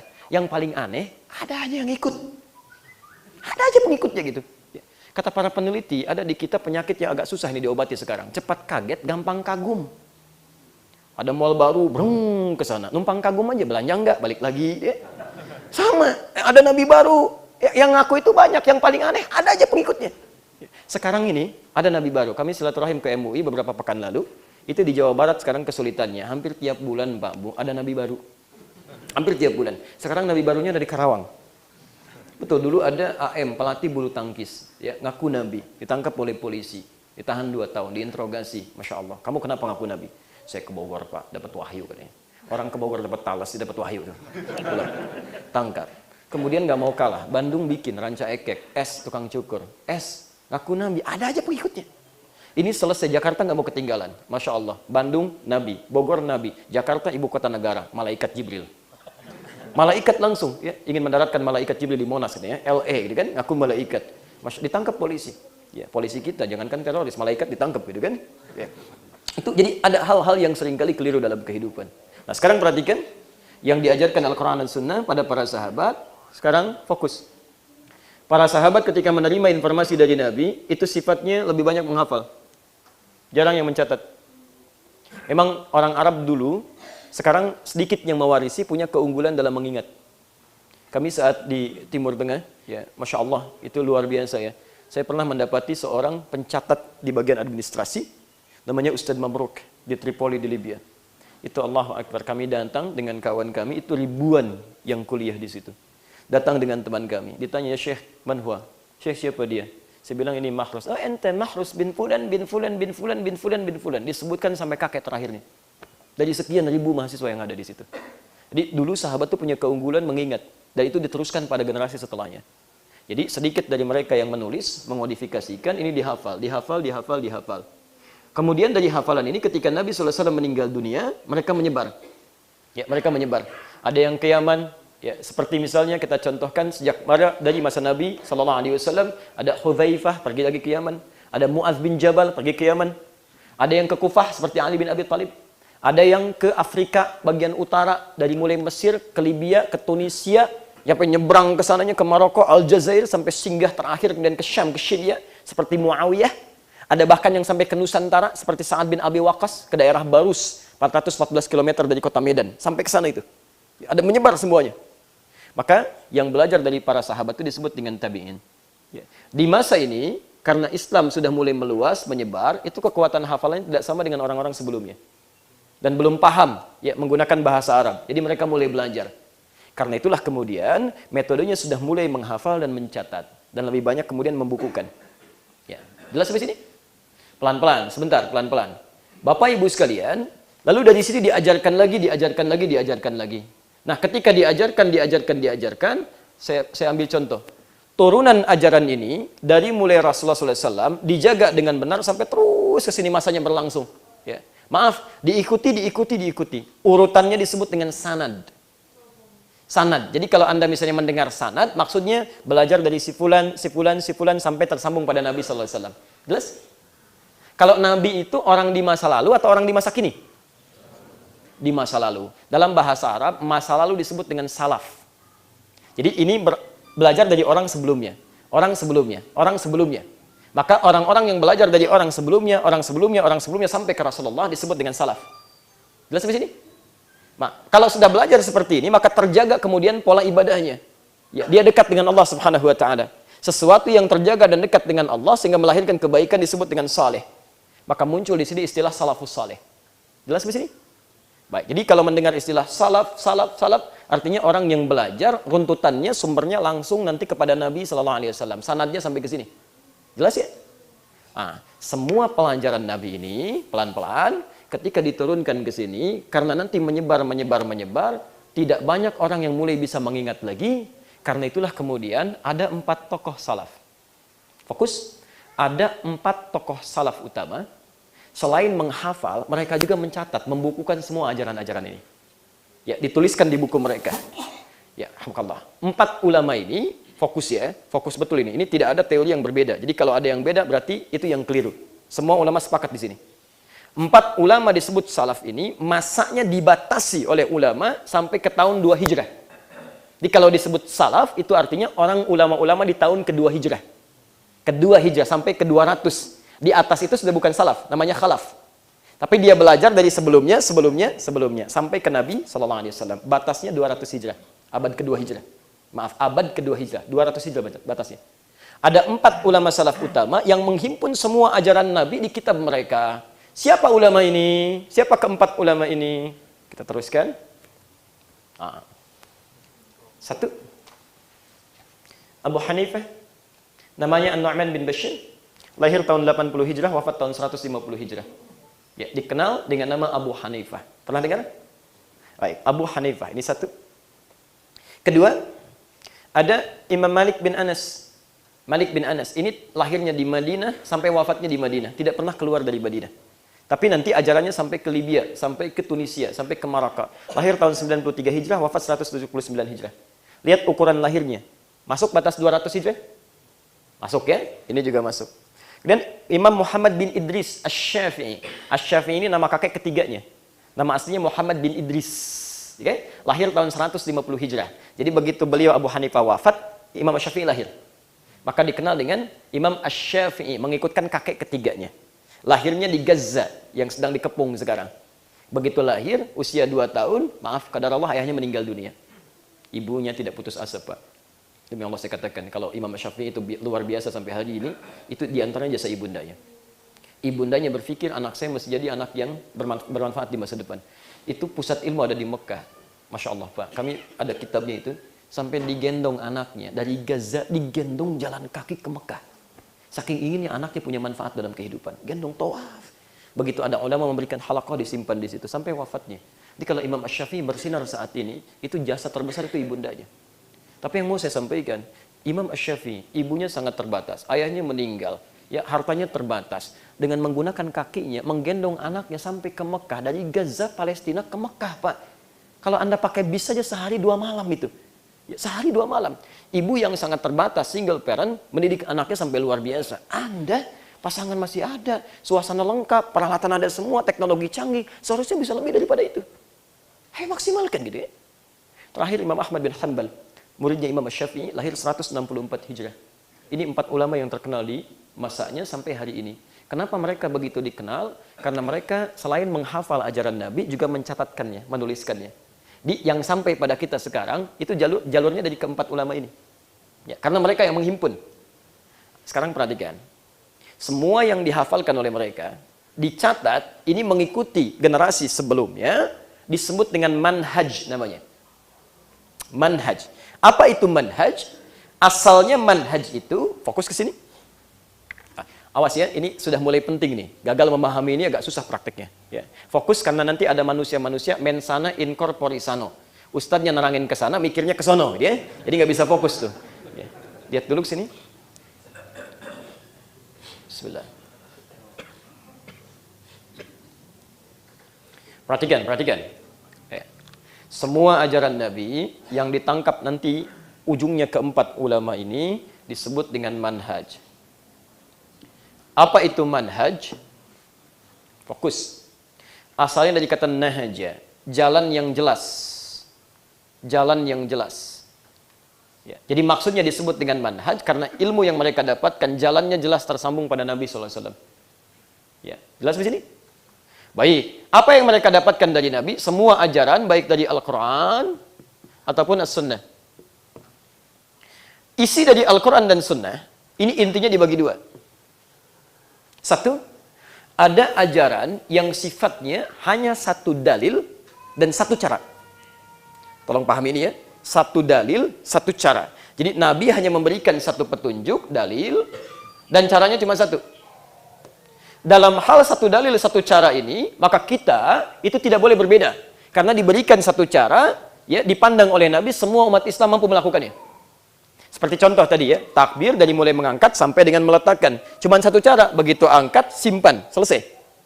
Sama dengan saat salam dalam sholat. Salam, sederhana. Begitu salam, Assalamualaikum warahmatullah, tengok kanan, tengok kiri, selesai. Tidak ada yang lain. Maksudnya tidak ada yang lain, misal ya, ada sebagian yang Assalamualaikum warahmatullah, tangan buka, kan? Assalamualaikum warahmatullah, tangan kiri buka. Ya, ini dalilnya cuma satu, Pak. Bapak cari pun sampai kiamat kurang 2 hari, nggak akan ditemukan. Ya. Sehari lagi buat sadar, ngapain nyari, nggak ada gitu. Ya. Jadi begitu Anda salam, cuman sekali. Karena itu, siapapun yang mendapatkan satu ajaran, cuman satu dalil, satu cara, maka tidak perlu kreatif mencari cara yang lainnya. Karena semua orang dipandang bisa. Ya, jadi jangan terlampau soleh gitu ya. Ya itu cukup sampai di sini saja satu cara. Baik. Yang kedua, ini yang harus kita fokus. Ada ajaran dari Nabi yang sifatnya lebih daripada satu dalil, dan beragam cara. Ya, beragam cara. Kalau ada yang seperti ini, itu artinya kemudahan dari Nabi untuk menunaikannya, karena tidak setiap orang bisa mengerjakan hal dengan cara yang sama.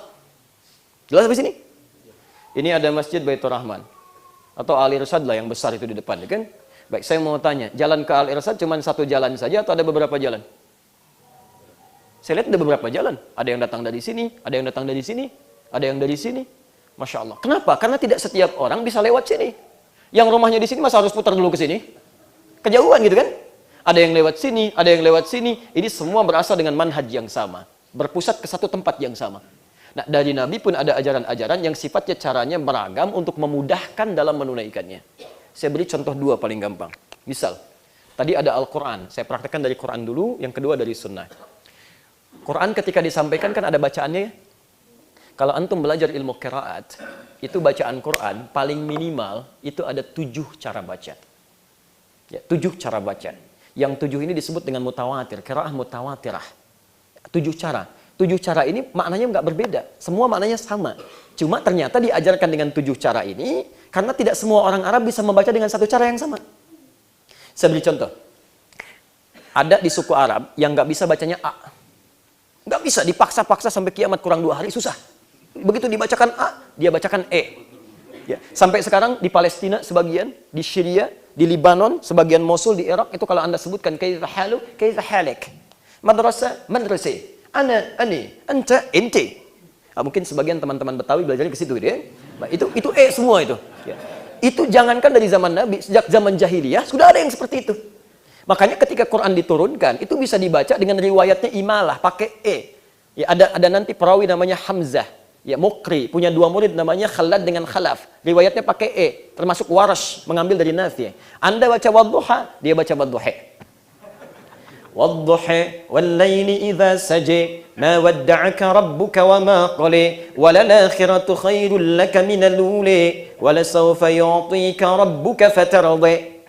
Anda bisa ketawa tuh. Saya bacakan wadduha di negeri sana, cekikikan itu. Oh, so ketawa. Karena mereka nggak biasa wadduha, biasa wadduha.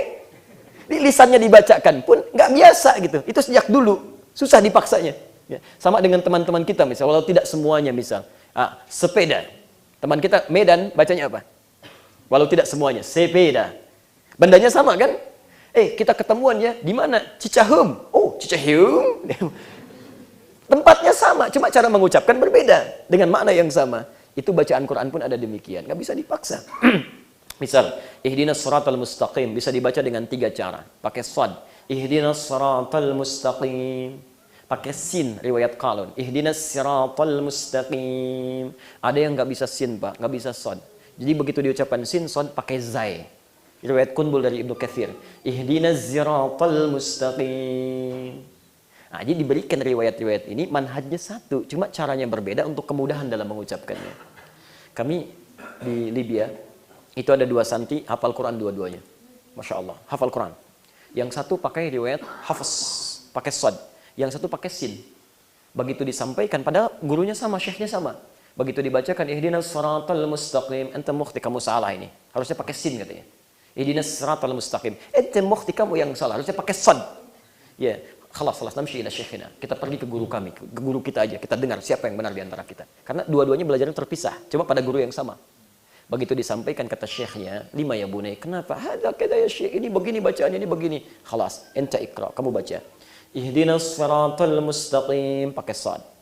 Enta ya bunai ikra, kamu anakku baca. Ihdinas siratal mustaqim, pakai sin. Kata syekhnya, Masya Allah, kullukum mukhtian. Kalian berdua salah.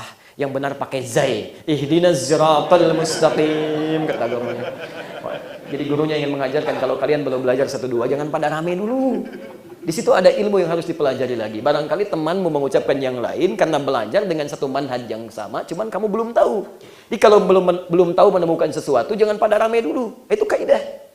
Kaidah gitu kan? Dan itu ajaran dari Nabi. Quran surah ke-16 ayat ke-125. Ud'u ila sabili rabbika bil hikmah. Ajak yang belum paham itu dengan hikmah. Jadi kalau ada yang belum tahu, jangan dimarahi, diberikan tahu dengan lembut. Itu kaidah di situ. Ya. Teman-teman sekalian, saya lanjutkan lagi. Itu contoh misalnya dengan menggunakan lisan. Sekarang pakai sunnah. Sunnah. Misal, sholat ya. Dari yang tidak, sami'allahu liman hamidah. Kita mau sujud kan? Saya mau tanya, sujud itu pakai lutut duluan atau telapak tangan dulu? Telapak tangan. Baik, yang pakai telapak tangan boleh angkat tangan? Halo? Yang pakai lutut? Yang nggak pakai tangan, yang pakai lutut? Oh, nggak ada. Baik ya. Sekarang fokus, perhatikan. Tahu dari mana? Yang pakai telapak tangan tahu dari mana? Jangan-jangan nggak pernah lihat hadisnya. Yang pakai lutut tahu dari mana? Pernah nggak buka ajarannya? Silakan Anda cari. Di kitab Al-Bukhari itu nggak akan ditemukan. Cari silakan. Mau sampai hari kiamat juga nggak akan ada. Ya, nggak akan ada di Al-Bukhari. Itu adanya di Abu Daud. Yang pakai lutut, nomor hadis 838 dari Wa'il bin Hujur. Posisi paling kanan sebelah bawah. Yang pakai telapak tangan, nomor hadis 840 sampai 841 dari Abu Hurairah. Posisi sebelah kiri paling atas. Menariknya, dua-duanya ada di kitab yang sama, cuman beda 2 nomor dan derajat keduanya sama-sama sahih. Di ternyata Nabi pernah mengajarkan menggunakan lutut ataupun menggunakan kedua telapak tangan. Di awal-awal masa Islam, ini Wa'il lebih duluan masuk Islam dibandingkan Abu Hurairah. Di awal-awal masa Islam, Nabi SAW ketika sholat itu terlihat oleh Wa'il menurunkan saat sujud lututnya duluan. Jadi begitu mau turun, Rasulullah SAW Allahu Akbar, saat turun lututnya turun duluan begini. Bahkan pun ada hadis yang populer, "Idza sajadta fala tasjud kama yabrukul ibil, falyadha rukbatayhi qabla yadayhi." Kalau Anda mau sujud, jangan duduk seperti unta, dahulukan lututmu sebelum kedua telapak tanganmu. Jelas sampai sini? Baik, kemudian setelah itu beranjak, 3 tahun sebelum wafat, Abu Hurairah datang masuk Islam, kemudian melihat Nabi. Di ujung-ujungnya Nabi mulai menggunakan kedua telapak tangannya. Jadi begitu mau turun, telapak tangannya duluan. Pernah digunakan. Bahkan muncul hadis dari situ, di nomor hadis 840 sampai 841. "Idza sajadta fala tasjud kama yabrukul ba'ir." Jika kamu akan sujud, jangan duduk seperti unta. "Falyadha yadayhi qabla rukbatayhi." Dahulukan kedua telapak tangannya sebelum kedua lututnya. Teman-teman sekalian, kenapa Nabi pernah menggunakan lutut, kemudian menggunakan telapak tangan? Dianalisis oleh para ulama dalam kaidah ilmu hadis, mustalah. Jadi kalau ada 2 hadis seperti bertentangan, padahal dua-duanya sahih, kaidahnya al-jam'u wat taufiq, pertemukan kedua hadisnya dan lihat petunjuknya. Ini beda atau kemudahan? Setelah dilihat ternyata Masya Allah, ini sebetulnya kemudahan dari Nabi. Karena cara turun untuk sujud itu cuma 2 anggota tubuh ini. Jadi kalau Anda tidak menggunakan lutut, Anda bisa menggunakan telapak tangan. Kalau cuma pakai lutut saja, lutut bermasalah, mau pakai apa? Kalau pakai telapak tangan saja, telapak tangannya bermasalah, Anda mau turun pakai apa? Dipakai lutut benar, pakai telapak tangan benar, yang salah yang pakai kepala duluan tuh. Ya, dua-duanya benar. Kalau Anda nanti belajar fikih sholat, saya kaji lebih dalam lagi. Kenapa Abu Hurairah melihat menggunakan telapak tangan? Itu ada ilmunya lagi, bisa dilihat. Karena itu, ketika menulis sifat sholat Nabi SAW, yang pertama menulis Syekh Ibnul Qayyim Al-Jauziyah. Beliau menulis, kemudian memilih menggunakan lututnya. Ya. Kemudian kalau ulama besar memilih salah satu, umatnya akan ikut. Sampai kemudian banyak yang ikut, lupa dengan hadis yang meriwayatkan pakai tangan. Karena itulah di kemudian hari ada penulis kitab sifat salat Nabi yang kemudian selanjutnya Syekh Muhammad Nasiruddin Al-Albani memilih menggunakan kedua telapak tangannya. Makanya antum yang baca kitab sifat salat Nabinya Syekh Muhammad Nasiruddin Al-Albani pasti pakai telapak tangan itu. Saya yakinkan pasti pakai telapak tangan. Ya. Tapi kalau antum baca sifat salat Nabinya Syekh Ibnul Qayyim Al-Jauziyah itu pakai lutut. Jadi dua-duanya nggak ada masalah, itu kemudahan. Jadi jangan sampai ada yang pakai lutut misalnya mempersoalkan yang pakai telapak tangan atau sebaliknya.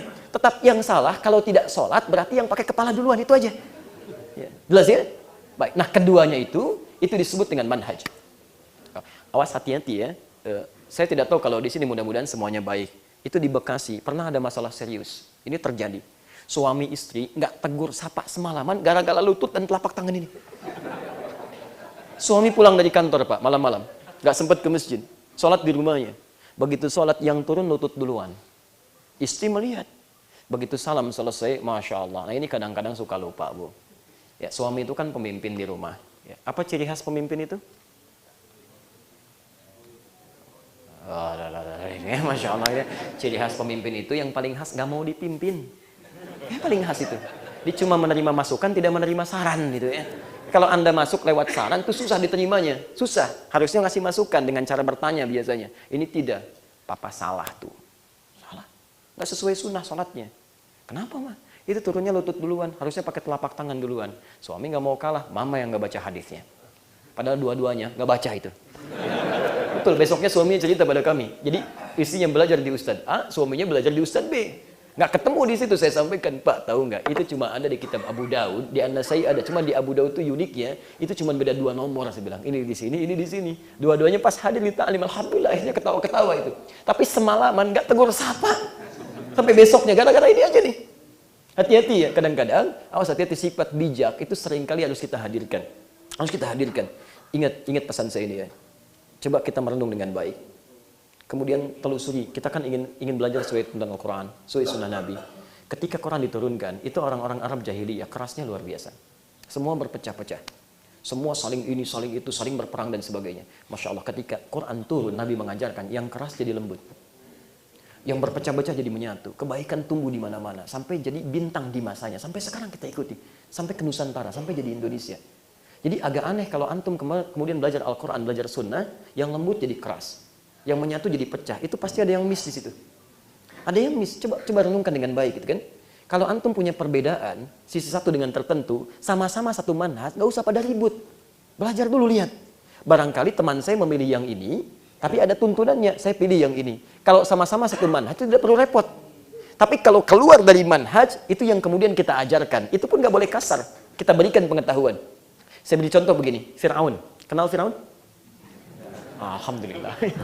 Kalau kenal saya repot gitu kan, Masya Allah. Anda kenal Fir'aun, Anda hidup di zaman apa gitu ya? Baik, jangan-jangan malaikat yang menyamar. Baik, teman-teman. Fir'aun itu makhluk paling keras, luar biasa. Paling zalim. Ya, bahkan ada laknat di Quran. Ya, Masya Allah. Tapi saking sayangnya Allah kepada seluruh manusia, sebelum nyawanya sampai di kerongkongan, selalu diberi petunjuk hidayah supaya dia kembali. Ingat betul ini ya, tidak ada manusia yang tidak mendapatkan hidayah dari Allah Subhanahu wa taala. Cuman persoalannya saat diberi mau diambil apa enggak? Mau diambil apa tidak? Itu Fir'aun, saking inginnya Allah kembali, dia langsung diutus 2 nabi sekaligus. Nabi Musa, Nabi Harun. Cuman 1 orang ini, Musa, Harun diutus pada Fir'aun. Kita aja sampai umat akhir zaman, nabinya cuma 1, lihat aja enggak. Itu Fir'aun 2 langsung.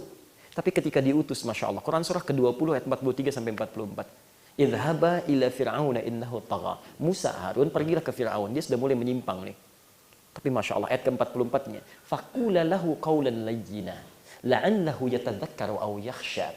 Tolong ingatkan dia dengan manhaj yang benar, dengan kata-kata yang lembut.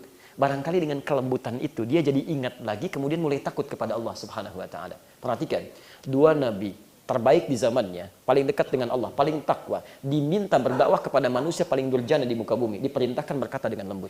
Anda bukan nabi, bukan rasul, belum tentu sesoleh Musa dan Harun, berdakwah kepada orang yang tidak sejahat Fir'aun. Kenapa mesti kasar? Coba hadirkan suasana ini. Ya, dan jangan buang-buang pahala pada sesuatu yang bisa, memperberat hisab kita. Anda taklim itu baik. Begitu Anda keluar bicarakan orang, itu Masya Allah, itu sudah memindahkan pahala kita pada orang itu. Padahal orang itu belum ikut taklim. Hadis Muslim, nomor hadis 5611. Kata Nabi, ada orang-orang bangkrut di akhirat nanti. Kata Atadrun al-muflis, tahukah kalian orang-orang yang bangkrut?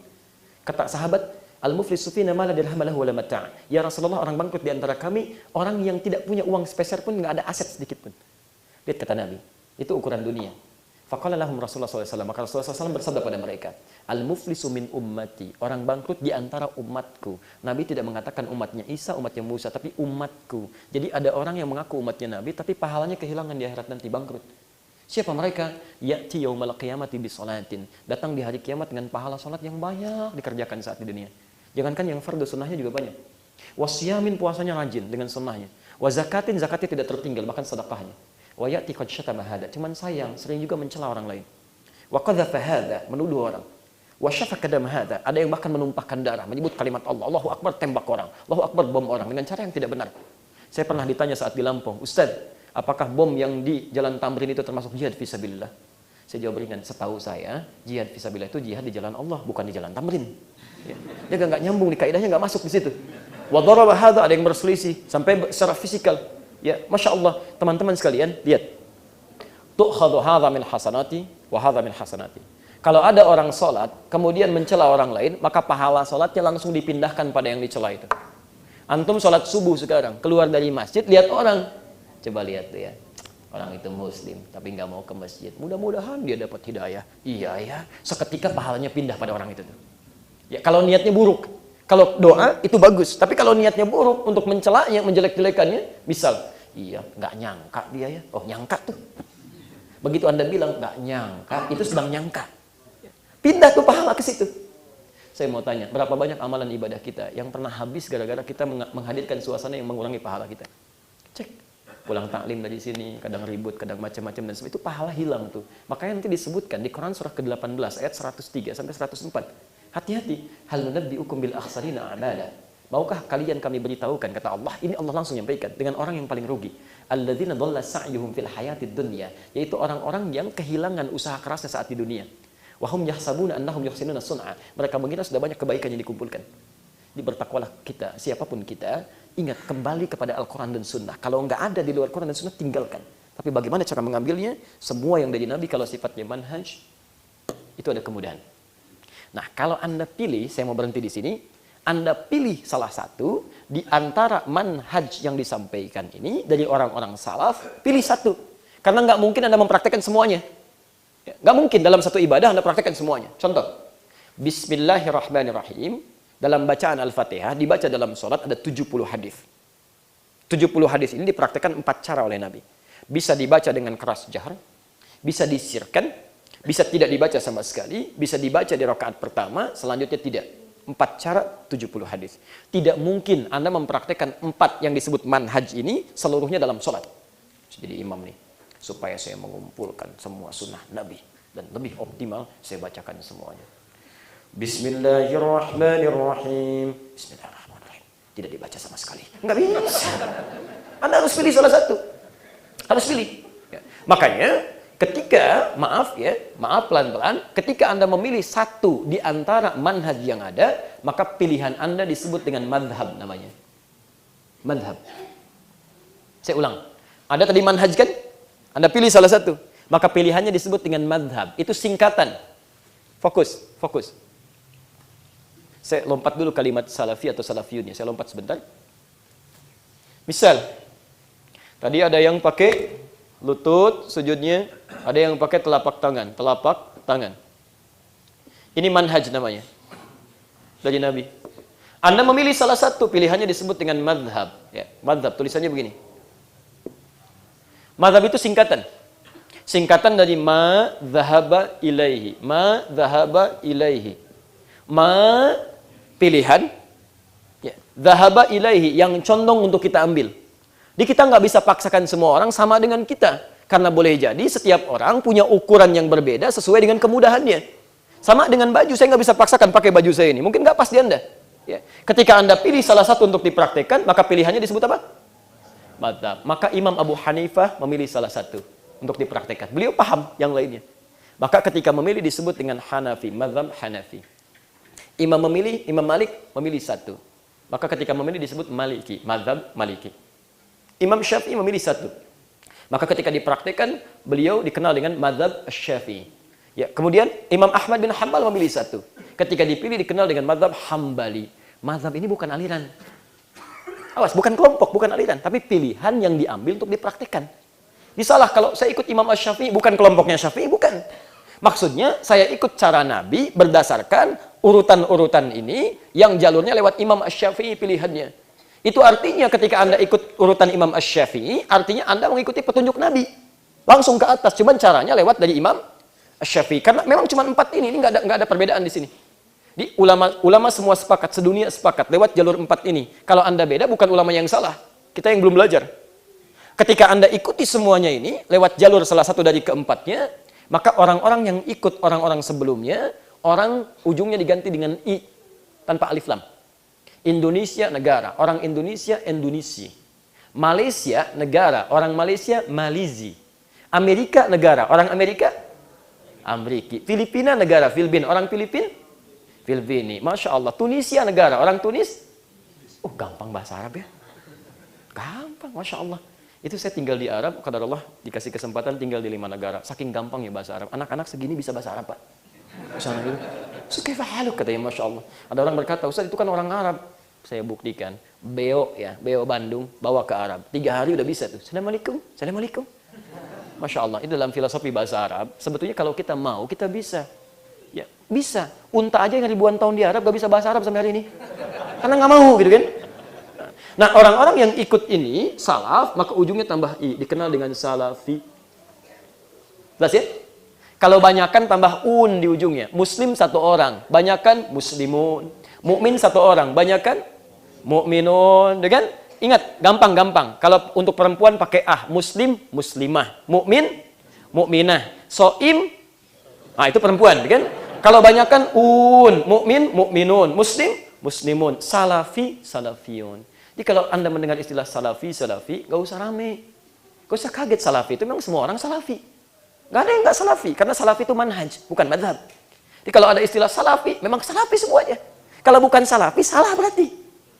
Ya Ustadz salafi bukan saya Adi, cuma manhaj saya salafi. Pasti salafi itu, karena nggak mungkin nggak salafi. Pasti salah. Kalau Anda nggak salafi, artinya Anda nggak ikut Nabi. Tapi salafi itu pertama itu manhaj, bukan kelompok-kelompok. Yang kedua tidak tertentu. Jadi jangan mengatakan misalnya dia bukan salafi, cuman saya yang salafi. Wah, lantas ikut siapa itu? Atau sebaliknya misalnya kita semua bukan salafi. Anda siapa? Semua orang yang belajar pasti punya istilah ini dan ini disepakati oleh para ulama lewatnya dari sini. Ya. Ada yang mengatakan, oh saya nggak mau lewat yang ini madhab-madhab, saya mau langsung aja ngambil dari Quran dan Sunnah. Emang Anda pernah ketemu Nabi? Pernah ketemu Nabi nggak? Mimpi aja belum tentu ketemu. Mimpi aja belum tentu ketemu. Bagaimana Anda bisa belajar Sunnah? Anda sendiri nggak pernah ketemu Nabi. Ini semua informasi dari Nabi itu jalurnya akan mengerucut ke sini. Sekarang saya turunkan sampai ke kita sekarang dan di sini kita berhenti dulu ya, supaya bisa ngambil syuruk ya. Nah, sekarang lihat. Imam Hanafi mengajar lagi. Punya murid namanya Abu Yusuf. Silsilahnya terus ada Asy-Syaibani. Ada Ad-Dahlawi yang masa sekarang. Ad-Dahlawi ya, itu beliau di India masa sekarang. Penyebarannya di Asia Selatan. Jadi kalau Anda ke Asia Selatan, ke India, Pakistan, itu umumnya mengambil jalur dari Imam Abu Hanifah, Hanafi. Misal, kalau bismillah itu ditiadakan dalam Al-Fatihah, nggak baca bismillah. Subuhnya nggak ada kunut sama sekali. Itu Hanafi. Ya, itu Hanafi. Ada riwayatnya. Ada riwayatnya. Jadi kalau misalnya nggak ada yang nggak kunut, nggak usah heboh. Wah ini nggak kunut nih, ini salah ini. Wah, nggak juga ya. Atau misalnya maaf, ada yang kunut, nanti kita akan lihat. Jangan rame juga. Ini kunut nih, ini bid'ah misalnya kan. Belum tentu juga. Kita lihat kalau ada tuntunannya belum tentu. Imam Malik, madhabnya Maliki. Dipelajari oleh Ibnu Wahab. Ibnu Wahab di masanya punya murid Suhnan. Sampai ke Ar-Rabiti. Beliau masih hidup. Dan saya sempat belajar ke Syekh Ar-Rabiti. Ini demi Allah saya katakan, ini Masya Allah. Ini orang alim, luar biasa. Dan maaf, matanya tidak bisa melihat Pak. Matanya tidak bisa melihat.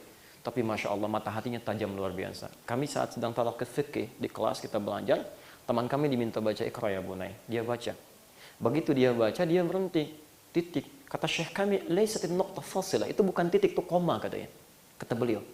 Syekh, huna maktub fasil, nuqtah. Ini di sini titik katanya, bukan koma. La ilaha itu cetakan kapan itu katanya? Cetakan yang tahun sekian, itu enggak benar. Yang benar itu kan di halaman sekian, kemudian paragraf sekian, baris yang kesekian, huruf urutan kesekian. Sampai hurufnya hafal. Syekh Ar-Rabiti. Ini luar biasa, ahli fikih. Ya. Penyebarannya di Afrika Utara sekarang.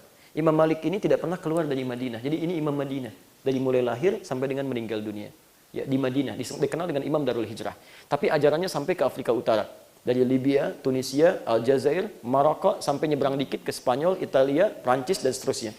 Anda jangan kaget ya, kalau misal sedang sholat, bismillahnya nggak ada. Ya. Kemudian, takbirnya begini, takbirnya. Ya. Jadi ketika mulai takbir, kalau ke Mekah misalnya umrah, jangan kaget samping Anda ada orang takbir begini. Allahu Akbar, tangannya begini. Awas, tidak setiap yang seperti ini Syiah. Ingat, tidak setiap yang seperti ini Syiah. Syiah itu nanti ada turunan di akhir. Ada perbedaan yang sangat mendasar. Yang sebelum salam nepuk-nepuk dulu, di baliknya ada tanah yang berbeda gitu kan. Nanti ada yang berbeda. Kalau dia bermakmum pada yang sunni, kadang dia mundur nggak langsung salam. Terus dia naik lagi atau dia mengulang salatnya. Kalau yang seperti ini ada hadisnya di Al-Muwatta. Di pertama kali bab salat itu ketika mulai bertakbir, tangannya ada yang begini. Ada kisah nanti tercantum dalam Al-Quran surah ke-11 ayat 114. Dari kisah ini nanti muncul peristiwa berbeda. Nabi langsung mengajarkan, kemudian tangannya begini. Dia ada yang begini, ada yang begini. Maliki ini mempraktekannya seperti ini. Jadi kalau nanti Anda di Masjidil Haram misalnya kan, kemudian sedang Anda berdiri, tiba-tiba ada teman seperti ini, misalnya kelihatan, nggak usah ditanya, sedang sholat itu. Yeah. Where you come from misalnya kan, itu sedang sholat, tiba-tiba Allahu Akbar. Why? Saya pernah itu lama nggak ketemu kawan kan. Lama gak ketemu kawan, tiba-tiba qadarullah saya ke masjid, ya nunggu kan, adzan belum berkumandang, saya masuk, teman kami sedang berdiri begini. Saya kira tidak ada apa-apa kan, ya karena dia masuk, saya lama gak jumpa. Masya Allah, kaifa hal? Wenak, saya bilang. Apa kabar? Kemana aja kamu? Tiba-tiba Allahu Akbar kan ya. Nah, itu sedang sholat dia, itu sedang sholat. Itu Maliki ini. Di teman-teman kalau misalnya ada tugas ya ke Maroko, ke Tunisia, ke Algeria dan sebagainya, atau ke Spanyol, ke Prancis, tiba-tiba misalnya langsung Alhamdulillahirabbil alamin, itu Maliki. Maliki yaumiddin. Mimnya pendek. Itu riwayatnya qalun, jalurnya dari sini. Asy-Syafi'i Ya, Syafi'i punya murid Al-Buwaiti. Imam Al-Bukhari. Al-Bukhari itu mazhabnya Syafi'i. Yang ambil jalur Imam Asy-Syafi'i, Imam Al-Bukhari itu. Ya, Imam Al-Bukhari. Jadi kalau misalnya Imam Asy-Syafi'i dalam hal kunut, ya, ini tidak kunut. Ini kunutnya sebelum ruku tapi disirkan. Imam Syafi'i kunutnya memilih setelah ruku yang tidak dan dijaharkan. Ya, Imam Al-Bukhari termasuk yang mengikuti Imam Syafi'i. Jadi Imam Al-Bukhari pun kunut. Hati-hati misalnya, Anda yang kunut mengatakan yang tidak kunut itu salah. Hati-hati. Nabi pun pernah mencontohkan itu tidak dan ini dipraktikkan. Jadi jangan juga kemudian yang tidak kunut mengatakan yang kunut keliru itu salah, bid'ah. Imam Al-Bukhari itu kunut. Anda mengatakan kunut salah tapi mengambil hadis dari Imam Al-Bukhari. Kan agak aneh itu. Nah, jadi coba pelajari dulu tentang kunut ini seperti apa sehingga kita paham, oh yang mempraktekkan dalilnya ini, yang tidak seperti ini, yang salah tetap, yang tidak sholat subuh. Kemudian Dr. Wahbah Az-Zuhaili, ya, ini telah meninggal dunia beberapa hari kemarin dan kami sempat bersama-sama mengisi dengan beliau di televisi di Libya. Ya, jadi saat kami diangkat jadi amin khutabah, kalau sekarang semacam ketua MUI lah, ya, itu boleh memberikan fatwa di 72 negara. Kita punya satu waktu bersama Syekh Wahbah Az-Zuhaili itu, masya Allah. Di antara karya tulisannya Al-Fiqhul Islami wa Adillatuhu. Itu bagus sekali, telah diterjemahkan ke dalam bahasa Indonesia, terbitan Gema Insani Press, yang warnanya itu agak hitam, agak kekuningan tuh, agak emas. Ini orang luar biasa alim ini. Ya. Mazhabnya tersebar di wilayah Asia Tenggara khususnya. Ya, wilayah Asia Tenggara. Jadi kalau kita temukan misalnya ada di sekitaran Indonesia, Malaysia, sebagian ada di Mesir dan sebagainya. Terakhir, Imam Ahmad bin Hanbal disebut dengan Hanbali. Ya, punya murid namanya Al-Athram. Ya, kemudian ada turunannya ada Syekh Ibnu Taimiyah, Syekhul Islam Ibnu Taimiyah, itu Hanbali. Beliau pun nggak bisa berdiri sendiri. Dilihat rujukan ke atasnya memilih dari jalur Imam Ahmad bin Hanbal. Misal, Imam Ahmad bin Hanbal yang kunutnya nazilah. Nah, jadi jangan dipersoalkan kalau misalnya ada yang maghrib kunut, isya kunut, ya, subuh kunut untuk mendoakan yang di Palestina, mendoakan dari yang di Rohingya. Misal tidak hanya subuh saja, subuhnya nggak kunut misalnya. Nah, itu bagian dari mazhab Imam Ahmad bin Hanbal. Di antara muridnya Ibnu Taimiyah, ada Ibnu Qayyim Al-Jauziyah, termasuk Syekh Muhammad Nasiruddin Al-Albani. Itu pun sama, mazhabnya Hambali. Dia bukan tidak bermadzhab, beliau memilih salah satu jalur. Karena kalau nggak milih, nggak mungkin bisa mendapatkan bagian dari ajarannya. Jelas di sini? Penyebarannya di Teluk, ya, di Saudi Arabia, ya, di Madinah, di Mekah itu Hambali. Ya, di Madinah, di Mekah, di Uni Emirat Arab misalnya, di Qatar itu Hambali. Umumnya mengambil dari jalur itu. Ya. Alhamdulillah kami pernah temui guru-guru ini, yang umumnya yang kami tuliskan di bagian terakhir. Syekh Albani meninggal beberapa tahun yang telah lampau, tapi murid-muridnya kami masih sempat berjumpa. Ya, di antara guru saya itu murid langsung dari Syekh Al-Albani. Ya, ada. Kami belajar dengan murid-muridnya juga saya yang ajari kemudian hari. Jadi alhamdulillah kami didapatkan beberapa kesempatan. Guru pertama saya dari Madinah. Kita belajar, kita lihat ya. Kemudian kita belajar juga yang di Mesir, agak lama, kemudian di Libya, dan masya Allah semuanya nikmat gitu. Nggak ada persoalan-persoalan di sini. Ya, misal saya di Libya, madhabnya Maliki, saya ngimamin pakai Syafi'i, itu biasa aja, nggak ada yang protes, karena paham, oh dia pilih dengan yang ini. Itu nggak ada persoalan di sini. Yang jadi masalah sekarang, ini kan menyebar di sini nih, ya. Indonesia, ambil yang mana? Apakah Hanafi, Maliki, Syafi'i, atau Hambali? Masya Allah, orang tua kita nggak tanggung-tanggung, belajar ke semua tempat ini. Ada yang ke India, ke Pakistan, ada yang kemudian ke Mesir, Afrika Utara, ada yang ke Libya, ada yang ke Maroko, Tunisia, ada yang Masya Allah gitu kan, sampai dengan ke Teluk, ada yang ke Madinah, Komunitas Islam Madinah, ada yang ke Ummul Qura di Mekah dan sebagainya. Sehingga ketika pulang ke tanah air, warnanya agak banyak nih. Masya Allah. Misal, Bismillah kan, Bismillah.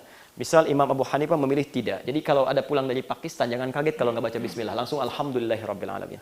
Termasuk yang dari Tunis misalnya, Aljazair, begitu pulang Alhamdulillahirrabbilalamin. Misal, orang Surabaya gitu kan, belajar ke sini, ya, ke Pakistan. Kemudian orang Jakarta belajar misalnya ke Mesir. Ya, Afrika, Tunisia lah ambil dulu. Asy-Syafi'i sekarang nyebarnya di Syria sebagian. Kemudian di sebagian Mesir. Jadi begitu pulang dijaharkan Bismillahirrahmanirrahim. Misal orang Bandung belajarnya Asy-Syafi'i. Yang terakhir Hambali, ya, menyebarnya di Teluk, ya, di Madinah, di Mekah, di Uni Emirat Arab, bismillahnya disirkan. Masya Allah. Misal orang Padang belajarnya ke Madinah, ya, begitu pulang disirkan. Mereka belajar, tapi begitu mengajarkan kan nggak mungkin mengajarkan semuanya. Yang dari Padang mengajarkan disirkan, ya kan? Kemudian yang ini mengajarkan dijaharkan, yang ini mengajarkan tidak sama sekali. Yang jadi masalah kemudian orang Padang main ke Bandung, muridnya. Begitu berjamaah makmumnya di belakang orang Bandung belum membaca yang ini. Ya, dia belajarnya disirkan. Begitu ini tidak dibaca sama sekali, salah nih kayaknya nih. Masya Allah. Saya tugas di Mekah, itu 2010. Menerima jemaah haji pertama. Begitu jemaah pertama datang, imamnya Syekh Sudes malam-malam.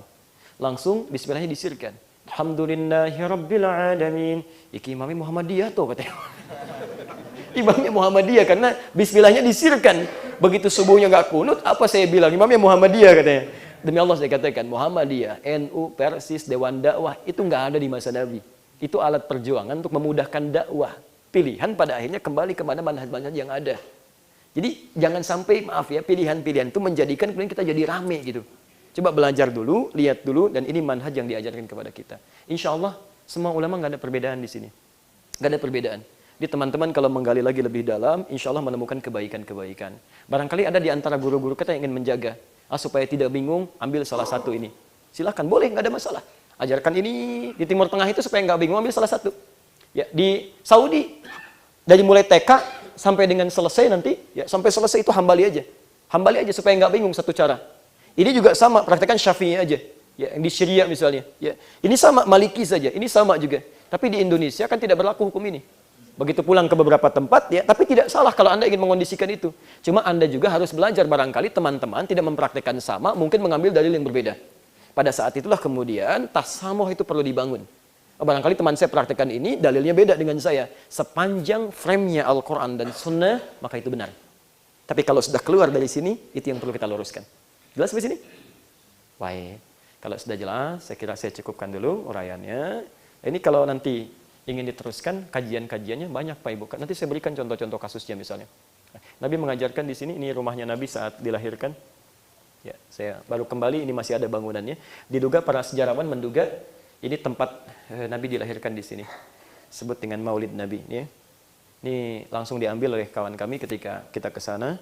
Ini menarik Pak. Ini Istana Raja Jabal Qubais. Yang ada Grand Zamzam sebelah sana. Ini Istana Raja Jabal Qubais. Jabal Qubais itu dari zaman jahiliyah simbol kekuasaan. Jadi kalau ada orang berkuasa memegang, itu di situ dia akan naik ke atasnya. Mengatakan bahwa ini gitu kan. Dia penguasa di situ. Ya, jadi sampai sekarang Istana Raja berada di atas ini ingin mengatakan bahwa menyimbolkan yang sekarang pegang wilayahnya itu. Ya, dari Saudi, dinasti Saud sekarang memegang kekuasaan dengan izin Allah, maka membuat istana di atas gunung ini, Jabal Qubais. Ini ada tiang listrik kelihatan satu ini. Ya, ini lampu di atasnya sampai sekarang masih ada kami lihat. Terus sampingnya lagi ada tiang tuh di sana, lampu kelihatan. Wah, apa yang kelihatan? Saya aja nggak lihat gitu ya, Masya Allah. Itu ya. Ini ada di sini, ada. Cuman nggak nampak saat dipoto. Jadi kalau Anda lihat agak aneh gitu ya. Ini di sini ada, cuman kemarin kami ke sana, kami cek lagi sudah tidak ada sekarang karena ada perapian-perapian. Ini dulu diduga lokasinya Abu Jahal di situ, di bawah Bukit Qubais. Jadi di sini rumahnya Abu Jahal, di sini rumahnya Nabi dilahirkan sallallahu alaihi wasallam. Yang paling indah, matahari itu naiknya dari sini, persis di atas rumah Nabi. Sampai hari ini. Ya, jadi kalau sudah naik ke sini, malamnya rembulan di atas rumah Nabi. Di rumah Nabi itu siang sampai malam terang terus, ada cahaya gitu. Ada cahaya. Dan kalau Anda perhatikan sinarnya. Bukankah ke sini? Lihat, bedakan dengan lantai yang di sini. Ada cahaya kan? Kami amati langsung, ini ada cahaya. Lihat, ada cahaya ini. Beda lantainya kan? Ini cahaya ini kalau diteruskan, terus turun langsung ke arah Masjidil Haram, ke pintu Babus Salam.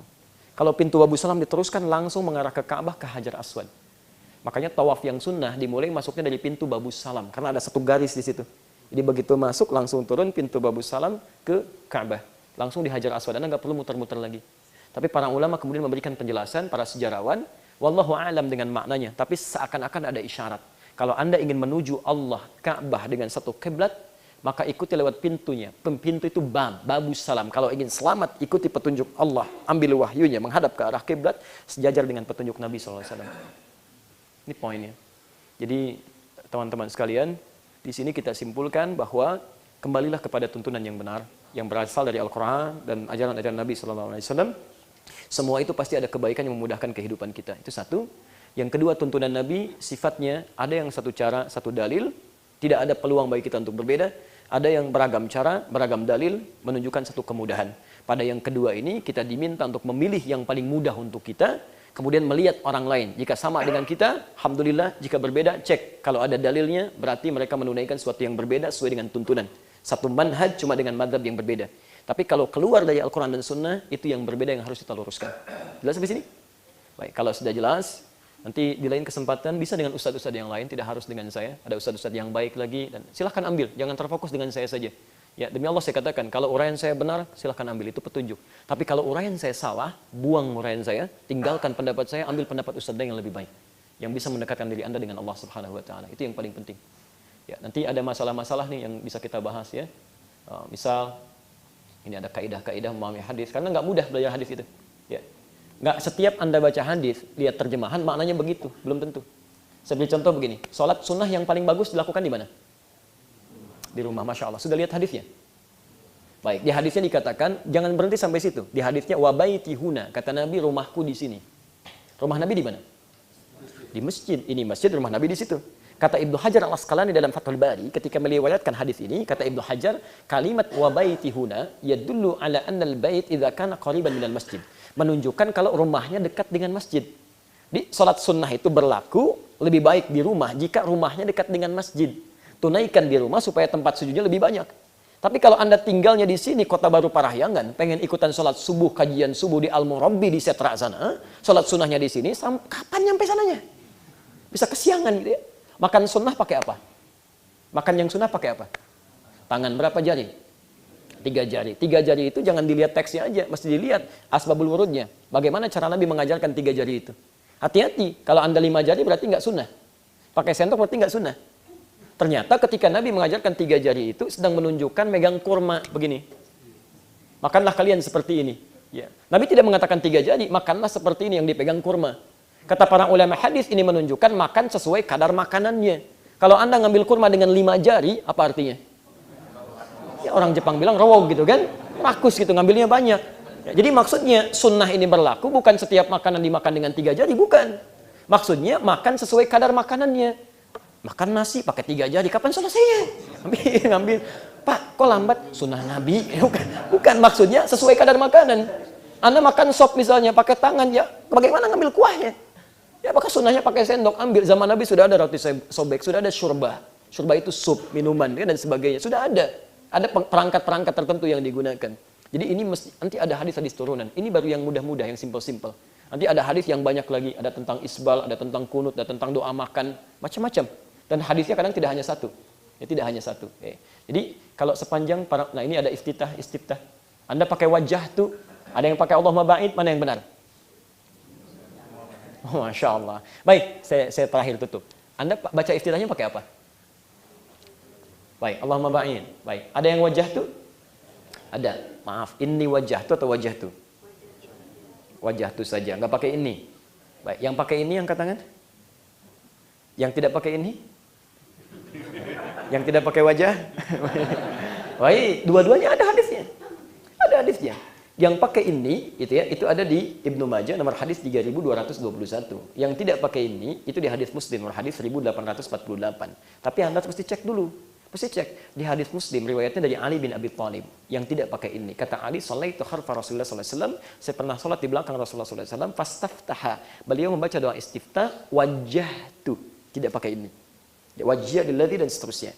Yang pakai ini itu ada di Ibnu Majah di antaranya nomor hadis 3221, termasuk di Abu Daud nomor hadis 2579. Itu dari Jabir bin Abdullah, bukan Ali.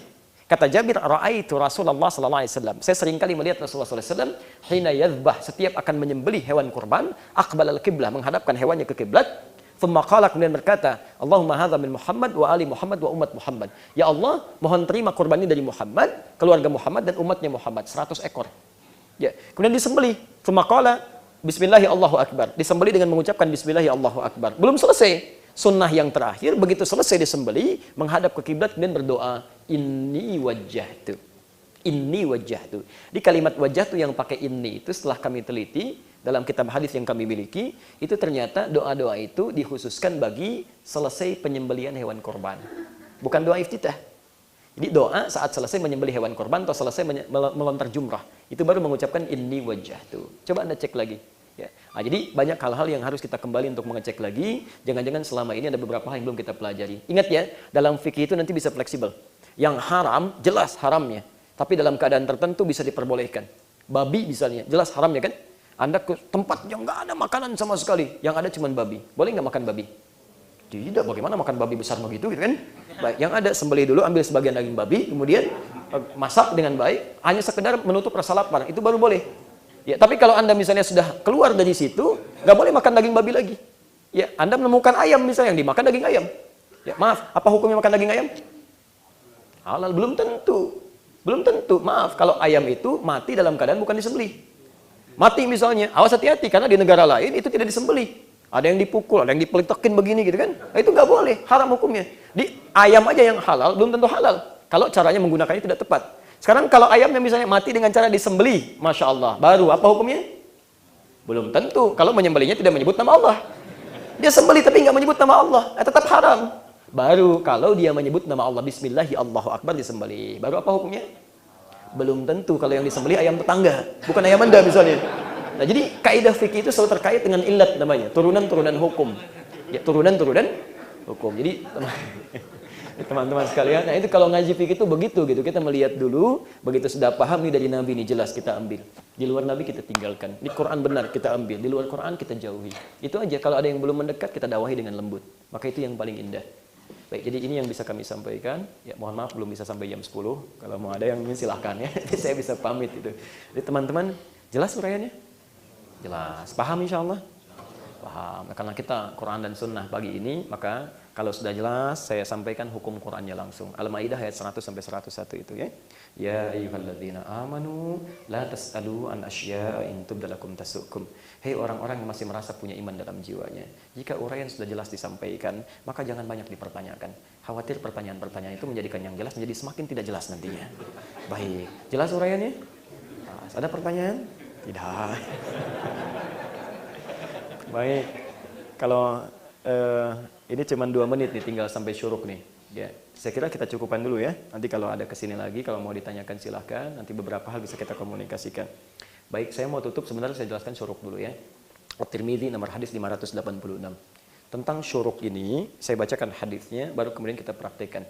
Baik, man shalla as-subha fil jama'ati aw fil masjid. Siapa yang menunaikan salat subuh dengan berjamaah, redaksi lain di masjid. Kenapa ada 2 redaksi? Karena nanti ada orang-orang yang punya, maaf ya, rukhsah tidak bisa ke masjid seperti perempuan. Tapi dia punya kesempatan nanti untuk menunaikan ibadah ini. Syaratnya berjamaah. Ya, bagi laki-laki khusus di masjid, fil masjid, di masjid dia. Thumma yaq'udu yadhkurullah. Selesai salat subuh, dia duduk kemudian berzikir kepada Allah. Zikir itu bukan cuma kalimat subhanallah. Di Quran banyak. Baca Quran itu zikir. Quran surah 15 ayat 9, posisi paling kanan sebelah tengah. Inna nahnu nazzalna dzikra. Kami telah turunkan Quran sebagai zikir. Jadi kalau Anda sedang baca Quran, Anda sedang berzikir. Menghafal Quran, ngulang-ngulang itu zikir. Disebutkan 4 kali. Di Quran surah ke-54, ayat 17, ayat 22, ayat 32, ayat ke-40. Walaqad yassarnal Qur'ana lidzikri. Jadi banyak aktivitas zikir. Kalimat thayyibah ba'da salat zikir. Quran surah ke-4 ayat 103. Posisi paling kanan di pertengahan. Fa idza qadaytumus sholata fadhkurullaha. Silahkan kerjakan. Taklim bagian dari zikir. Sekarang kita sedang berzikir nih. Sedang berzikir kalau kita benar karena Allah. Thumma yaq'udu yadhkurullaha, kemudian dia duduk berzikir kepada Allah. Kalimatnya menggunakan mudhari. Yaq'ud pakai thumma. Thumma itu ada jeda. Di salat dulu, selesai dengan tenang, baru berzikir. Yaq'ud fi'il mudhari, sifatnya progresif. Mungkin berzikirnya tidak di satu tempat saat dia salat. Jadi begitu dia selesai salat, barangkali dia bergeser ke tempat lain, ya ada ta'lim seperti ini, dia bergeser, merubah posisi, itu boleh. Sah hukumnya. Ini tidak tepat kalau ada yang mengatakan misalnya ini nggak ada ulama dulu salaf berpendapat seperti itu. Tidak tepat kalau ada yang mengatakan harus duduk di satu tempat, tidak boleh bergeser, ke toilet pun nggak boleh. Nah, ini pendapat yang kurang tepat. Lemah ini dari berbagai dalil. Pertama, pemahaman dalil ini lemah karena Islam itu agama memudahkan, bukan menyulitkan. Yuridullahu bikumul yusra. Yang kedua, menjadi sulit dalam penunaiannya. Silahkan cek kalau antum semua di situ berarti imam harus di situ terus. Makmum semua nggak boleh bertukar posisinya. Itu menyulitkan. Bagaimana kalau ada jamaah baru pengen sholat? Semua terhambat oleh Anda yang ada di sini. Ya kan? Kemudian juga sifat-sifat selanjutnya, Anda ingin taklim nggak bisa bergeser. Ustadznya mau ada di mana gitu kan? Nah, ini ada kesulitan di situ. Karena itu kaidahnya menggunakan fi'il mudhari. Ada ilmu bahasa di sini. Yaq'ud, present continuous future. Jadi bisa di tempat dia berada, bisa bergeser atau berlangsung seterusnya. Nah, thumma yaqumu yusalli rak'atain. Kemudian dia bangkit menunaikan salat 2 rakaat fi bidayatid duha, di awal waktu duha. Kalimat hadisnya di awal waktu duha. Awal duha itu saat matahari naik sepenggalah. Cara naiknya itu tahapannya disebut dengan isyraq. Posisinya disebut dengan syuruk. Di awal duha ini disebut dengan salat syuruk. Ya, syuruk itu gerakan mataharinya. Ya, waktunya disebut dengan awal duha, bidayatul duha. Jadi kalau ada yang mengatakan, nggak ada itu salat syuruk, yang ada salat duha. Betul. Salat duha di awal duha. Nggak ada itu awal duha, namanya syuruk. Ya betul, namanya salat syuruk. Di awal duha itu disebut dengan syuruk, karena duha dibagi 3 bagian. Coba cek lagi hadisnya. Di ada awal duha, ada pertengahan duha, ada akhir duha. Rakaatnya bisa berbeda-beda dan faedahnya bisa banyak. Nah, Anda menunaikan sholat syuruk ini, kata Nabi, Masya Allah, fakana alaihi ka ajri hajjin wa umratin. Maka dia bisa mendapatkan pahala semisal haji dan umrah. Bukan menunaikan haji umrah, bukan. Semisal haji dan umrah. Jangan salah kesimpulan. Saya nggak usah haji syuruk aja kalau gitu. Enggak, tidak. Ya, Anda itu semisal, pahalanya banyak Pak. Jadi Anda rugi nih kalau nggak kerjakan. Kata Nabi, sempurna, sempurna. Jadi kalau Anda sedang hari Ahad, hari Sabtu, itu gratis tuh. Nggak kerasa gitu kan. Selesai kajian, ada waktu, sholat 2 rakaat, pahalanya banyak. Masya Allah. Selesai itu makan bubur, silakan. Mau minum teh, silakan. Bebas, mau olahraga, silakan. Pahala didapatkan. Ya. Jelas sampai sini? Maka saya sarankan, setelah ini, kalau bisa kita tunaikan sholat 2 rakaat, ya di awal duha, dan semoga Allah Subhanahu wa Ta'ala memberikan pahala yang dijanjikan tadi. Tidak cukup dengan amin, sholat dulu, selesaikan, lalu berdoa kepada Allah. Ya. Teman-teman, itu yang bisa saya sampaikan. Sekali lagi, kalau benar itu petunjuk Allah dan Rasulullah, silahkan diamalkan. Kalau salah, itu mutlak kesalahan saya. Mohon dimaafkan, ingatkan saya supaya bisa mengoreksi kesalahan saya.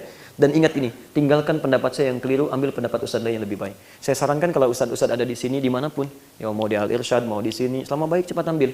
Ambil ilmunya, praktekkan. Kalau tidak sesuai, ya diambil aja kebaikan-kebaikannya. Ya jangan ada celaan, jangan ada macam-macam, supaya hidup kita itu indah itu. Ada kebaikan-kebaikan di dalamnya. Ya, jelas ya? Baik, terima kasih teman-teman sekalian. Subhanakallahumma wa bihamdika asyhadu an la ilaha illa anta astaghfiruka wa atubu ilaik. Wa akhiru da'wana alhamdulillahi rabbil alamin. Wal 'afwu minkum. Assalamualaikum warahmatullahi wabarakatuh.